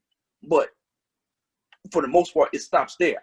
My parents have to worry about me getting pulled over and my anxiety gets so bad that all of a sudden they think I'm moving. All of a sudden they just start letting off shots into the car. That's our reality. And unless you're a Black parent, you don't want to know what that feels like. And I need for all of my white constituents, my white colleagues, my white friends to have some empathy and some sympathy about what we're going through. And we need y'all help. Now it's time. We have to stop the bleeding. It's been bleeding for way too long. We don't want to see the Confederate flag. You have to vote that stuff out. Listen, man, that's the flag of a loser. Okay, why is that being celebrated? I don't know. It's like a participation trophy. Everybody in the meet get a damn ribbon. That's pretty much what it is. And it has to stop. It has to stop. We need everyone's help in this in order for the next generation not to go through what previous generations gone through and what we had to endure as well, because all of us had to endure some type of racism at some point. You know what I'm saying? I worked at the University of Alabama. So I seen it firsthand. I seen the real racism, the real stuff up close and personal, baby. Okay? So unless you know what that feels like, I don't wish that on my worst enemy. So we have to stop it. And so those conversations, my white colleagues, my white friends, my white constituents got to have that with their families. Just like Blacks, we have those conversations with our families. Y'all got to have those conversations too. And it starts from there. So the youth doesn't grow up believing that nonsense that has riddled this country for centuries. Because believe me, racism isn't born and you taught it. So we got to stop the teachings of that stuff. We have to stop it. We have to we have to do a better job. Okay? And you can't ask Blacks to fix something that we didn't create. We didn't create racism. Look at the history. It started from the Roman Catholic Church and it just moved around the earth. It went from South America all the way to North America and boom. So we didn't create this stuff. So why are we the one responsible for stopping what we didn't create? So the most powerful voices in this country has to stop the bleeding. You have to stop the bleeding. I didn't mean to go on a long rant. I'm definitely honored that I was invited to this call. But change has to happen, and it got to happen. It has to happen immediately. Thank you. Coach JP, glad to meet you. Welcome. Me, Coach? Yes, sir. Oh, okay. What's up, everybody? I'm Coach Prescott. I coach throws here in North Jersey at West Orange High School. And I know a few of the coaches here on the call also. I'm 48 years old. So let me just give you guys some perspective on what Black folks have been dealing with in this country. Just a brief perspective. My grandfather lived through lynchings in the 20s and 30s. My father in South Carolina. My father grew up in Jim Crow, South Carolina. He lived through Emmett Till. He lived through the assassination of Malcolm X and Dr. Martin Luther King Jr. and the riots in '67. I grew up in Paterson, New Jersey in the 90s. Well, like Coach Lamont said, Central Park 5, Yusef Hawkins, and Rodney King, right? Now my kids, I have a son who just graduated from Delaware State University, and my daughter, who is also one of my athletes, she throws for me. They lived through Trayvon Martin all the way up to now George Floyd. So, and part of the frustration with our white brothers and sisters is that for so long, we have been screaming about these injustices. And for so long, we have been told, oh, you're overblowing it. Oh, it's an isolated incident. It doesn't happen every day. You know what? Like Coach Lamont just said, that is our reality. That is absolutely our reality every day. And that is part of the frustration you hear in our voices. As far as the youth taking the lead on a protest, here in West Orange, we have an incredibly progressive group of kids who 2 weeks ago led one of the biggest protests and marches in North Jersey. And so they all spoke. They were the only ones to speak, and they led the march. And now they're organizing. And so moving forward, somebody mentioned, I think Coach Lee mentioned they're removing the Uncle Ben off the rice box and they're taking Aunt Jemima off the syrup box. I couldn't care less about that. I need policy, I need legislation. And what we can do as track and field coaches and track and field organizations, the NSAF and USATF and other track and field sports organizations, amateur sports organizations, is again, hit them economically. When we have some of these big track meets, the Atlanta, Georgia relays, the Florida Pepsi relays, the Texas relays, all of these national meets, let's look at some of the corporate vendors and ask them, what does your corporate structure look like? Let's look at some of the states we have these track meets in, some of the larger national track meets in. Maybe we need to take a look at North Carolina and look to moving New Balance Nationals to another state. If North Carolina refuses to be progressive in the way that we need and fails to be or is unwilling to be as progressive as we need. And so again, to my white brothers and sisters, we need your voices. We need your voices. We don't need philosophy. We don't need you to kneel, because it's chic now. The time, if you were gonna kneel, the time to kneel with Cap was 4 years ago. And say Black Lives Matter 4 years ago. 100 years ago, you should have been saying Black Lives Matter when everybody was witnessing lynchings. All right, so now it's chic to do. Now it's cool to do that. So we don't need that. We need your voices when we go to Capitol Hill locally. We need to change the ordinances. We don't need to let these cops say that I feared for my life and then they get off. We don't need that. We need you to fight for legislation against that, to repeal those ordinances and those laws and legislation and stuff like that. That is what we need. I have a question for Dr. Ottley. As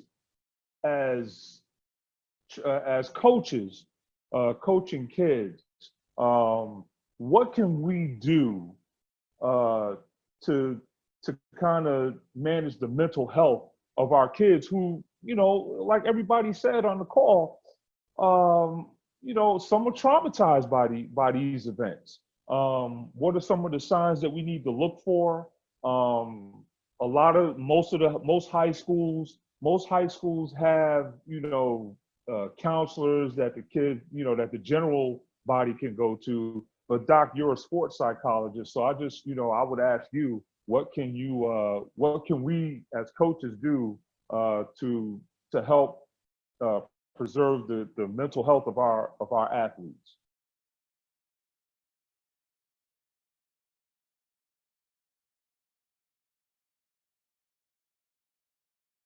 Sorry. Thanks, Steve. There you are. Yes, thanks for asking that question.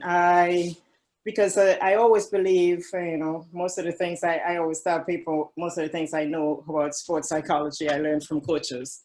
And that's because you have such an important job and how influential you are to these youths. And I'm basing that from when I travel and you don't travel with them. And, you know, I do some of the, you know, the international meets, the smaller international meets as well. I ask them, you know, who is that person? What would that person, when they have a meltdown, when they have something like, you know, performance anxiety or some kind of confidence issues, I would ask them whose voice they're hearing, you know, what that person would say to them. And they would say it's either their mothers or their coaches. And quite a lot of them would say a coach. So you have such an important role inside of their mental health as part of one of their most influential support team, you know, inside of the sports support system. Some of the signs that you will see would be, you know, being like tentative. Let me just explain one aspect of mental health. You know, when we talk about anxiety or we talk about depression is usually associated with past performances. Anxiety is associated with future, the unknown. And a lot of times when we talk to them and we say, hey, this is a big one, this is really important, you know, it gets them really anxious and they will say, I don't want to disappoint my coach, or I don't want to, you know, disappoint my teammates or my parents, and my parents put so much money into this. So understanding what is going on and listening to what they're actually saying is most of the time that's where you would know that something is going on. Or if they're just you find that they're kind of lethargic, they're usually a very cheerful person, but suddenly you will see them kind of, they're late for practice, or then also pay attention to that as well. Of course, parents will see that in the household itself. So inside of all the things that you could do within the limitations of where you are or what position you are, especially as a coach, you're not at home. A lot of this, and I think someone said it, maybe, I think it's Coach Carmen who talked about it. A lot of times a lot of the behaviors we see is really not out of the womb. It's not genetic. It's really from a social perspective. It's what they actually learn. So one of the things that you want to really keep emphasizing is using sport as a metaphor. Just use sport as a metaphor, right? Sport is something that, in order to get from here to there, what do you do? The old Sesame Street song, how do you get from here to there? What do you do, right? It's all about that preparedness I talked about earlier. It's about the discipline, it's the hard work, and just the work ethics itself, how much they're putting into it, the focus, the attention that they need to put inside of it, because that age group is very much distracted very easily but they have all big dreams. These youths have big dreams. You know, they're not even, you know, they just started maybe one year into the sport, or as a jumper, or, you know, and they already want to go to the Olympics. So just go with it. All right, they have big dreams, you just go with it. What you are helping them to do is like, okay, so that's the big goal, but now we come in and we do the work. This is the process. You need, okay, these are how, you know, what you're working on, these skills, and make them a part of the goals that you are setting for practice. Right, so let them, you know, say, okay, so where do you want to go? What are you working on? What are you having problems with? And they will tell you.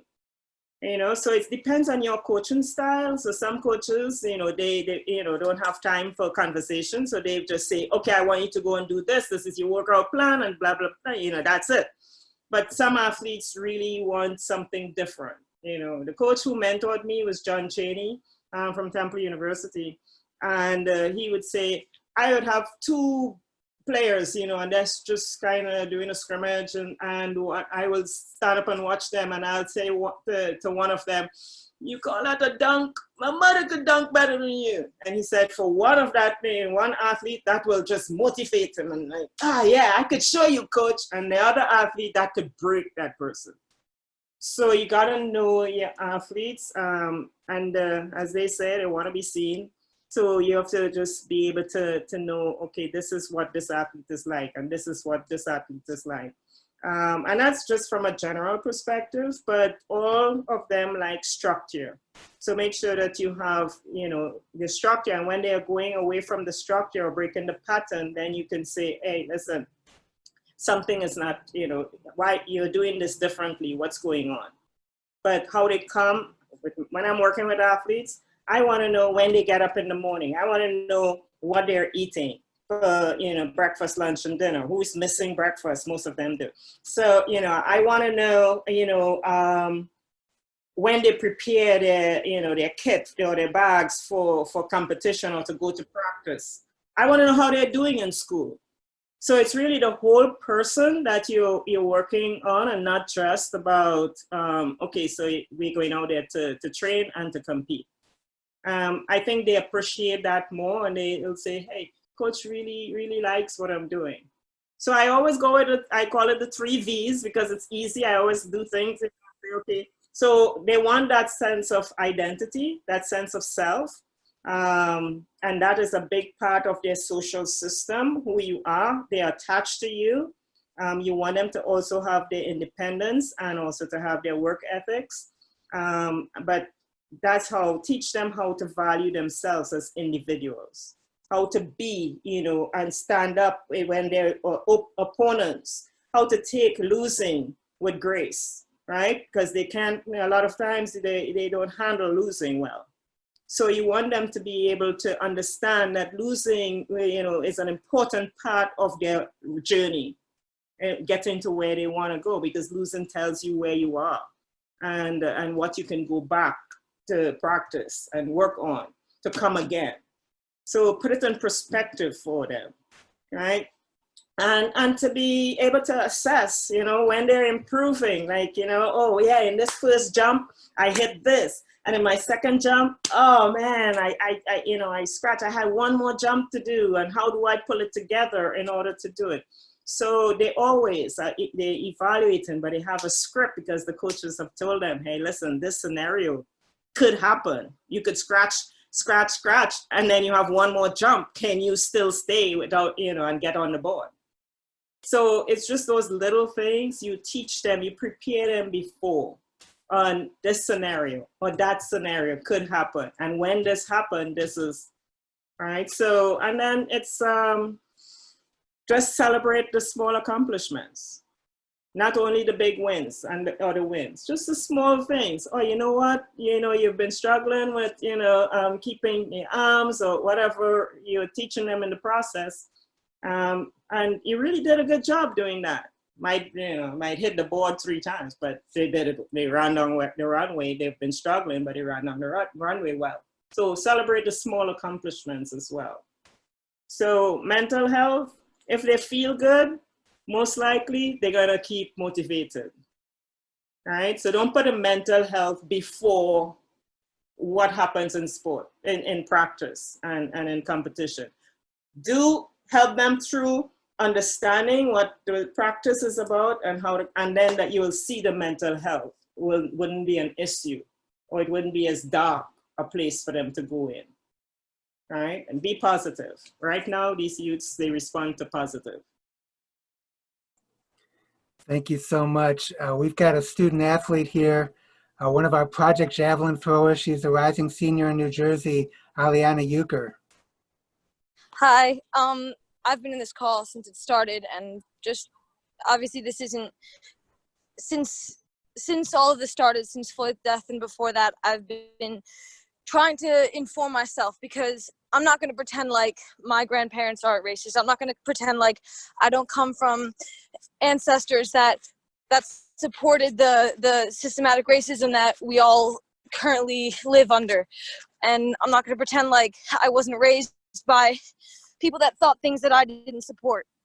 But I know that for me and for people my age, we are very rebellious to things systematically and governmentally that we don't support. And I think that that's a beautiful thing, especially when it comes to things that are entirely unacceptable, like racism. And for me, it's more than just kind of the people that have something to say and informing ourselves of like everything that's wrong. It's also caring about things that don't affect us. Because for me, I'm my best friend's from Ethiopia, and through my life, I've heard her tell me stories about all the ways that she's been mistreated and the way that she feels like she's been taken advantage of, and all these stories. And my boyfriend, he's an immigrant from Jamaica. His family lived there until he was 13 years old, and I still text him every time he leaves his house to make sure that he's safe, every time he goes somewhere to make sure that he gets there safely, because I'm aware that the world that we live in is incredibly unjust. But I also know that with this society, the world hasn't changed. It's systematic. The way that people see other people, that's how this country it's been raised off of that idea that people of color are to be used and not to be appreciated, and they're less beautiful, and they're all these terrible negative things. And I personally find such beauty in these cultures and in different cultures, whether it be African or Asian or from all different parts of the world. And it hurts me to find that people don't care when they come from family that raised them to think that, you know, cops are gods and they just do their job and they're important, and that, you know, it's if someone does something, if a cop does something, that it's just because they're a cop. That's so upsetting to me, because that's so false, and they're blinded by what they were raised by. And I think it's huge, because young people nowadays, Gen Z, we are incredibly powerful, because we're not afraid of rebelling against that system. I don't know if it's because we've lived long enough to just not want to listen to our parents, although everyone's had that since the beginning of time. This pandemic and the group of people that is my generation has given birth to a generation where I'm informing my parents of things that I believe in and things that I know and things that are unjust, because I believe in them. And it has to work backwards, because our ancestors are my ancestors. My ancestors are what started this country in this negative spiral of racism and unjust treatment. And I find that now, because people are beginning to be informed by a younger generation and be empowered by a younger generation that wants to stand up against this thing that was never stood up against because white people didn't want to, because Black people were fighting, and none of the kids, none of the parents had anything to say about it, because it's how they were raised, and they believed how they were raised. But now kids are not believing how they were raised, and they're fighting against their own beliefs. And it's really important that we're informed by ourselves, that we want to be informed. And when people like George Floyd are killed and it's publicized, it creates a spark for our generation that we don't want to ignore, because we're good people. And it's terrible how people can be raised to think a certain way and then believe that way for their whole life. And it's really hard to change somebody that has grown up raised by their parents, people that they look up to think that other people are worse off. And it's really, really terrible to think about, because I know people, I have friends that, you know, when I was younger, my best friend,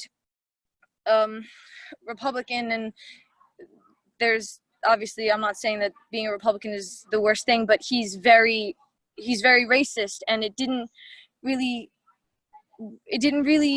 click to me because I didn't think about it. When I was younger and I was 9, 10 years old, and people were being killed by cops and people were being abused and all these bad things were happening, it wasn't being brought up to me. I went to an elementary school and I went to a middle school that was predominantly white.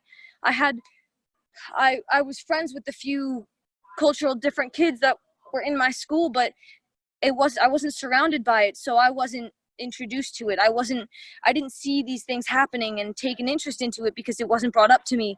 But now, with me and with a lot of other people, because we're seeing it, and as we're getting older, we want to inform ourselves about it, we can be really powerful. And I think real shame that it took so long for people to realize that we can't just agree with what we're told. That's a really dangerous thing. If everything that's said to us and that we read and that we see is what we believe, that's a really terrible thing.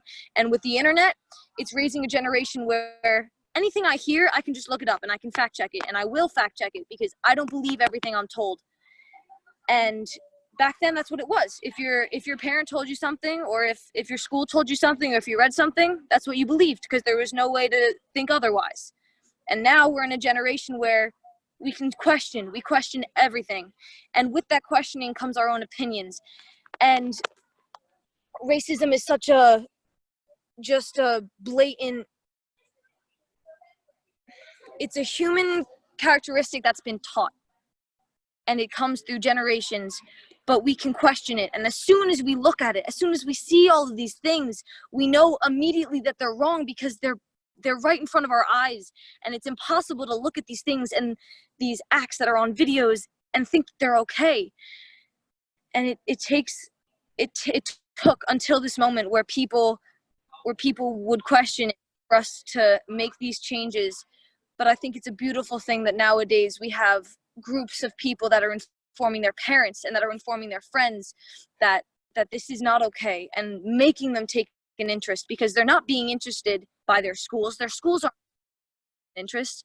My best friend, she went, I helped her write a letter to her school to have her teach a class on like white privilege, or what it means to be systematically racist in her school. I helped her write that letter and send it to her school. And I think that that's something that's really important. And you can't just, I forget who said it in the chat, but they were talking about how it needs to be taught in schools, and history books don't speak the truth about racism and slavery and all that. And it's true, because most of these books are being written by whites, and most of these books that are written by blacks, they're not as widespread because, well, we're the majority, and we control all of these major businesses and major publications and all this information. And with my generation and with the internet, we're given a chance to spread information and spread awareness and to fight. And now when it comes to voting, being able to vote for a legislation that we really believe in and that we really think that's important to support, we're given this opportunity. And I think it's so important for people my age to inform the older people, and for everybody to question what they've been told, because I take responsibility for things that my ancestors have done, because I've been brought through it. And I take responsibility in the fact that now I have the opportunity to stand against it. I have the opportunity to inform people otherwise. I have the opportunity to do everything I can to show people how beautiful all different kinds of cultures are, how beautiful Black people are, how beautiful beautiful the things that they create are, how beautiful their art, their music, their everything is. And that goes for every kind of culture. But it takes people wanting to be able to question that. It takes people wanting to be able to explore other cultures. I don't really have a culture. I was born in America in a pretty wealthy neighborhood, and I don't really have a culture to look on and say, like, this is where my family came from and this is what we hold strong. And I'm a very religious person. And that's something that I keep with me and I find really important, but I also take it upon myself to learn about other people and other cultures and admire the beauty that is the rest of the world, because it's not just about me. And there are so many people that live just thinking about themselves, and if it doesn't affect them, it doesn't matter. And if they don't see it, it doesn't matter. And if they think otherwise, then that's what the facts are. And I think as soon as people start realizing the beauty in the rest of the world and all different kinds of people, that's when we can really start to grow, because our country has so much growing to do. And it's so sad and disgusting what we've came from and how long it's been able to travel through generations, and kids have believed what their parents have told them about this is how it should be and this is okay, because it's not okay. It's absolutely not okay. And we're finally starting to question it, and being part of these movements and these protests and these talks and being able to go on the internet and look up everything and sending tributes to the families of those that have been every family has been harmed by racism. Every family has been impacted by racism. But to be able to use my privilege that I have been given because I've been born with white skin, and I've been born in a rich neighborhood in New Jersey, and I've been born into a great school system, being able to use that privilege to inform people that there are so many injustices going on, that's something that is at the top of my list as far as being a person and being a human in America right now, because that's important to me. And I think it's finally becoming important to other people, and that's huge. Thank you. Thank you so much, Aliana. We got Mr. Mason here. I'm muting you, sir. Please join our conversation. Thank you. Thanks for having me. Some of you I know, I'm Gene Mason, head coach of the South Dade Express Track Club and assistant sprint coach at Miami South Ridge. I want to tell a little bit about myself. I'm from Miami, Florida, on the suburbs. After graduating high school, I went to the military for 4 years. I did 4 years as well in the National Guard. I became a teacher, did that for 13 years. Now I'm a firefighter paramedic. So I don't kind of been around the world. I've serviced people all my life, whether it was kids, adults, whether it was medically or in the classroom. But I want to start by saying I'm gonna bounce around a little bit, and because I want to touch on a little bit of everything. I'm the oldest, my grandmother's oldest grandchild. So I have no other brothers, no older sisters. So a lot of my youth experience was based on my friends' older brothers. And I can tell you, when I seen Rodney King getting beat up, that didn't even faze me. Because my older brothers, my older friends' brothers, that happened to them on a daily basis. If you were caught doing something wrong down south, you might as well just start running. That's what they say. Just start running, because they're gonna take you in the woods and you're gonna get beat with wet phone books. And that's just how it was. So I just thought it was that way everywhere. So when I saw that, I was amazed that people were shocked, because that was just what we saw growing up. And you know, as you grow, I didn't see as much until I got maybe to my preteen, start, you know, filling out applications for jobs. You know, one of us may forget to put our social security number on there, go back in there, can't find that application. Why? They're in the garbage already. You know, then it starts, you go to malls, you get followed around in stores, which I still feel, other than when I'm in my firefighter uniform, to this day, I'm 52 years old, and I still feel like I'm being watched. Unless I'm in my uniform, I still feel like I'm being watched. And I'm 52. You know, I have no reason to steal anything. And then you go progress. I get to college, you know, come from class one day, you know, I get a beep, and I look in my rearview mirror, see a cop following. So I pull to the post office, You know, I'm looking for change to get on the payphone. Next thing I know, I got guns pulled on me. Reason being, supposedly I called and was gonna commit an act of suicide. Well, I don't know how they figured I called when they followed me to that post office, to the phone, you know? And, you know, driving while black, getting pulled over all the time. You know, I just used to tell my young brother, just be calm. Back then, it wasn't put your hands up, put your hands on dashboard. You know, when they come to the car, they get the registration, and just be calm. You know, politely ask them why they pulling you over, but don't go, you know, get all hyped because you know what the deal is already. You know, back then, they wouldn't even terminate racial profiling. But, you know, when I was in the military, I used to get pulled over so much for drinking and driving when I didn't even drink. All it was an excuse to pull me over and search my car. You know, and it was repetitive over and over and over. But, you know, going through that, it kind of makes you a better man, a stronger person. You know, and you get to, you know, educate the younger kids on those type of things.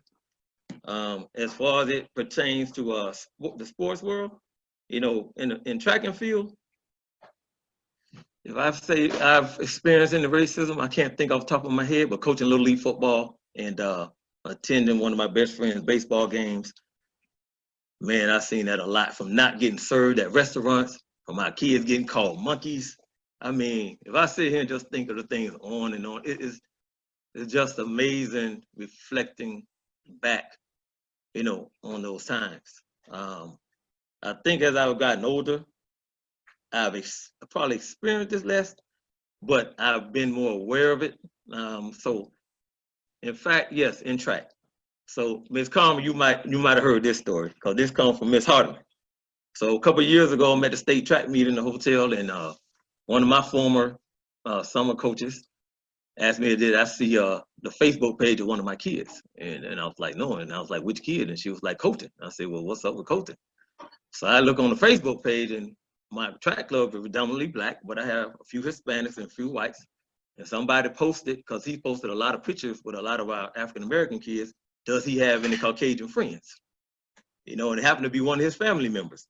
So I guess they didn't think it was a good idea that, you know, he was around black kids so much. You know, if I follow on, and then I just go to my job now. You know, the riot started a couple of weeks ago, and one of my parents sent me a text message. And a text message, the first one was in reference to, I guess it was an elderly couple in New York at a cemetery. And I guess they were gunned down. I'm not sure what the reason was, but they were gunned down by a black man. Then I get a text the next day where here in Miami, two young people attending the prom, and they get robbed by a black guy. So and then I figured it out. I don't know if y'all get where I'm going. So it was texted me by one of my friends, or one of my white friends, a parent on my track team. And then I guess his whole point was, see, black people commit crimes against white people too. That was his message. So I had to text him that he's missing the whole point. This ain't really black on white, white on black. This more or less white cops killing unarmed black men. And he still didn't get it. So he goes on to tell me, like, you and I, we're good people. All those people had records. They were doing something wrong. And, you know, I started texting him, like, listen, man, I don't have an arrest record. I went to college. I got a master's degree. I've been to the military. I did everything right. And yes, I've been called N-word by cops. I've been pulled the gun on me by cops. I've been racially profiled by cops. So what are you saying? What you're saying really has no juice. It has no juice. But every day for like the next 6 days, he was texting me a video, an example, to pretty much rationalize or justify the dying of this man of Florida. And I just found it amazing.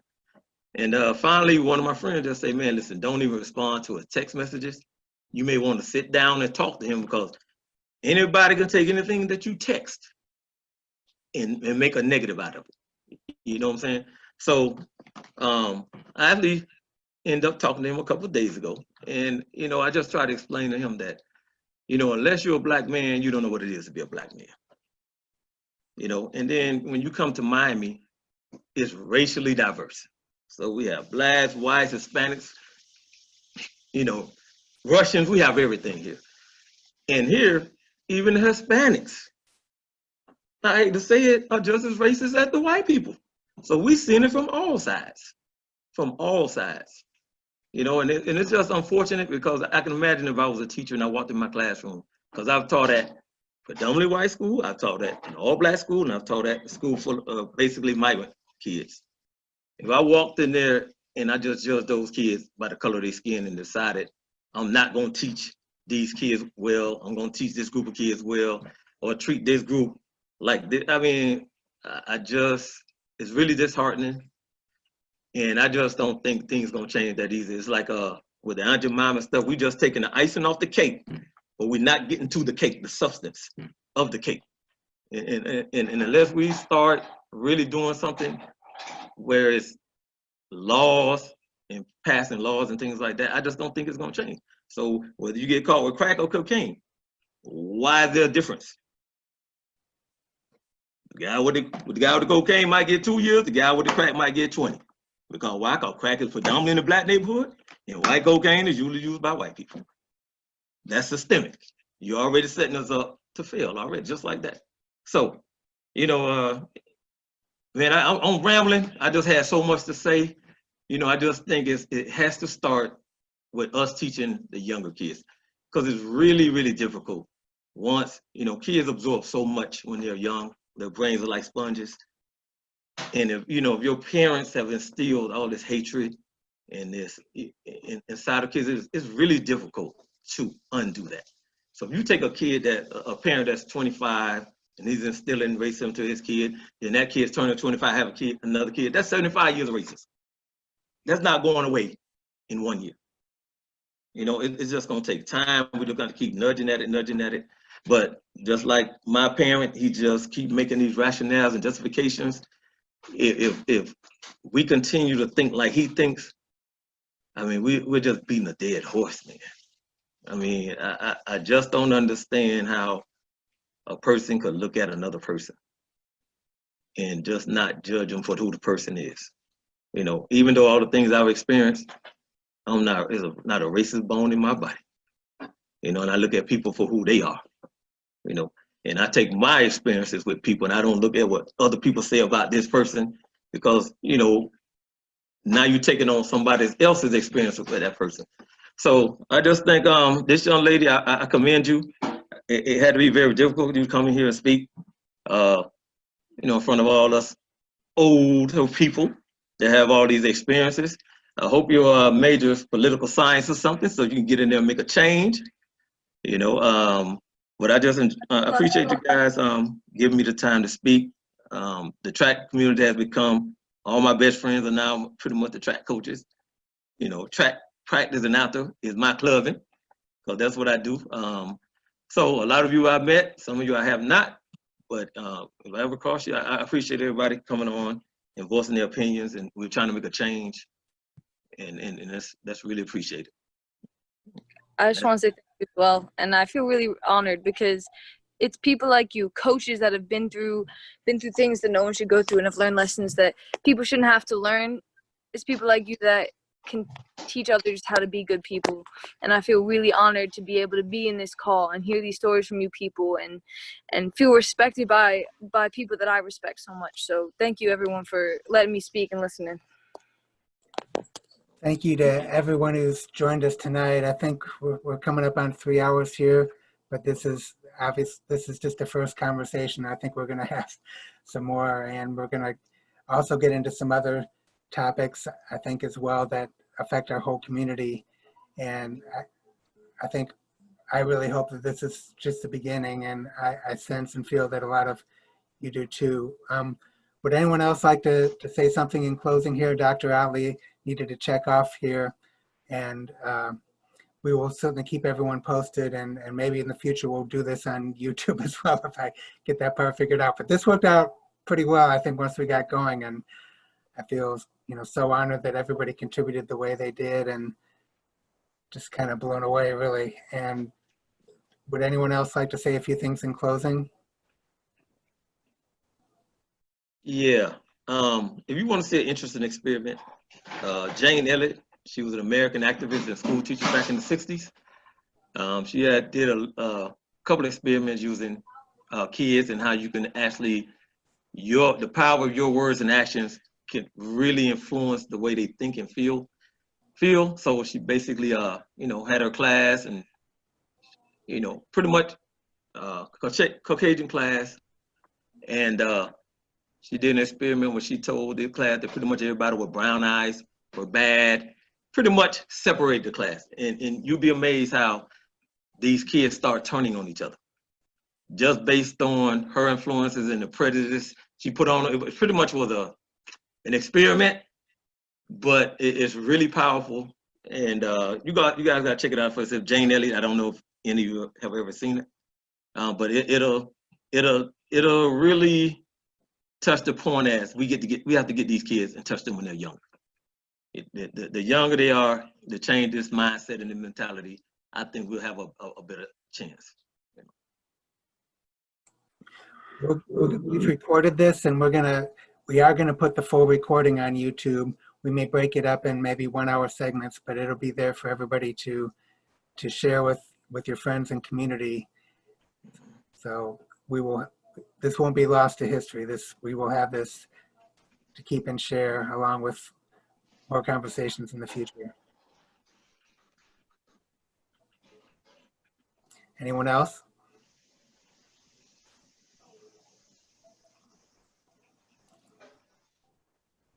Well, if no one else has anything else they want to finish with, I just thank you all so much for coming tonight, and really appreciate everyone participating.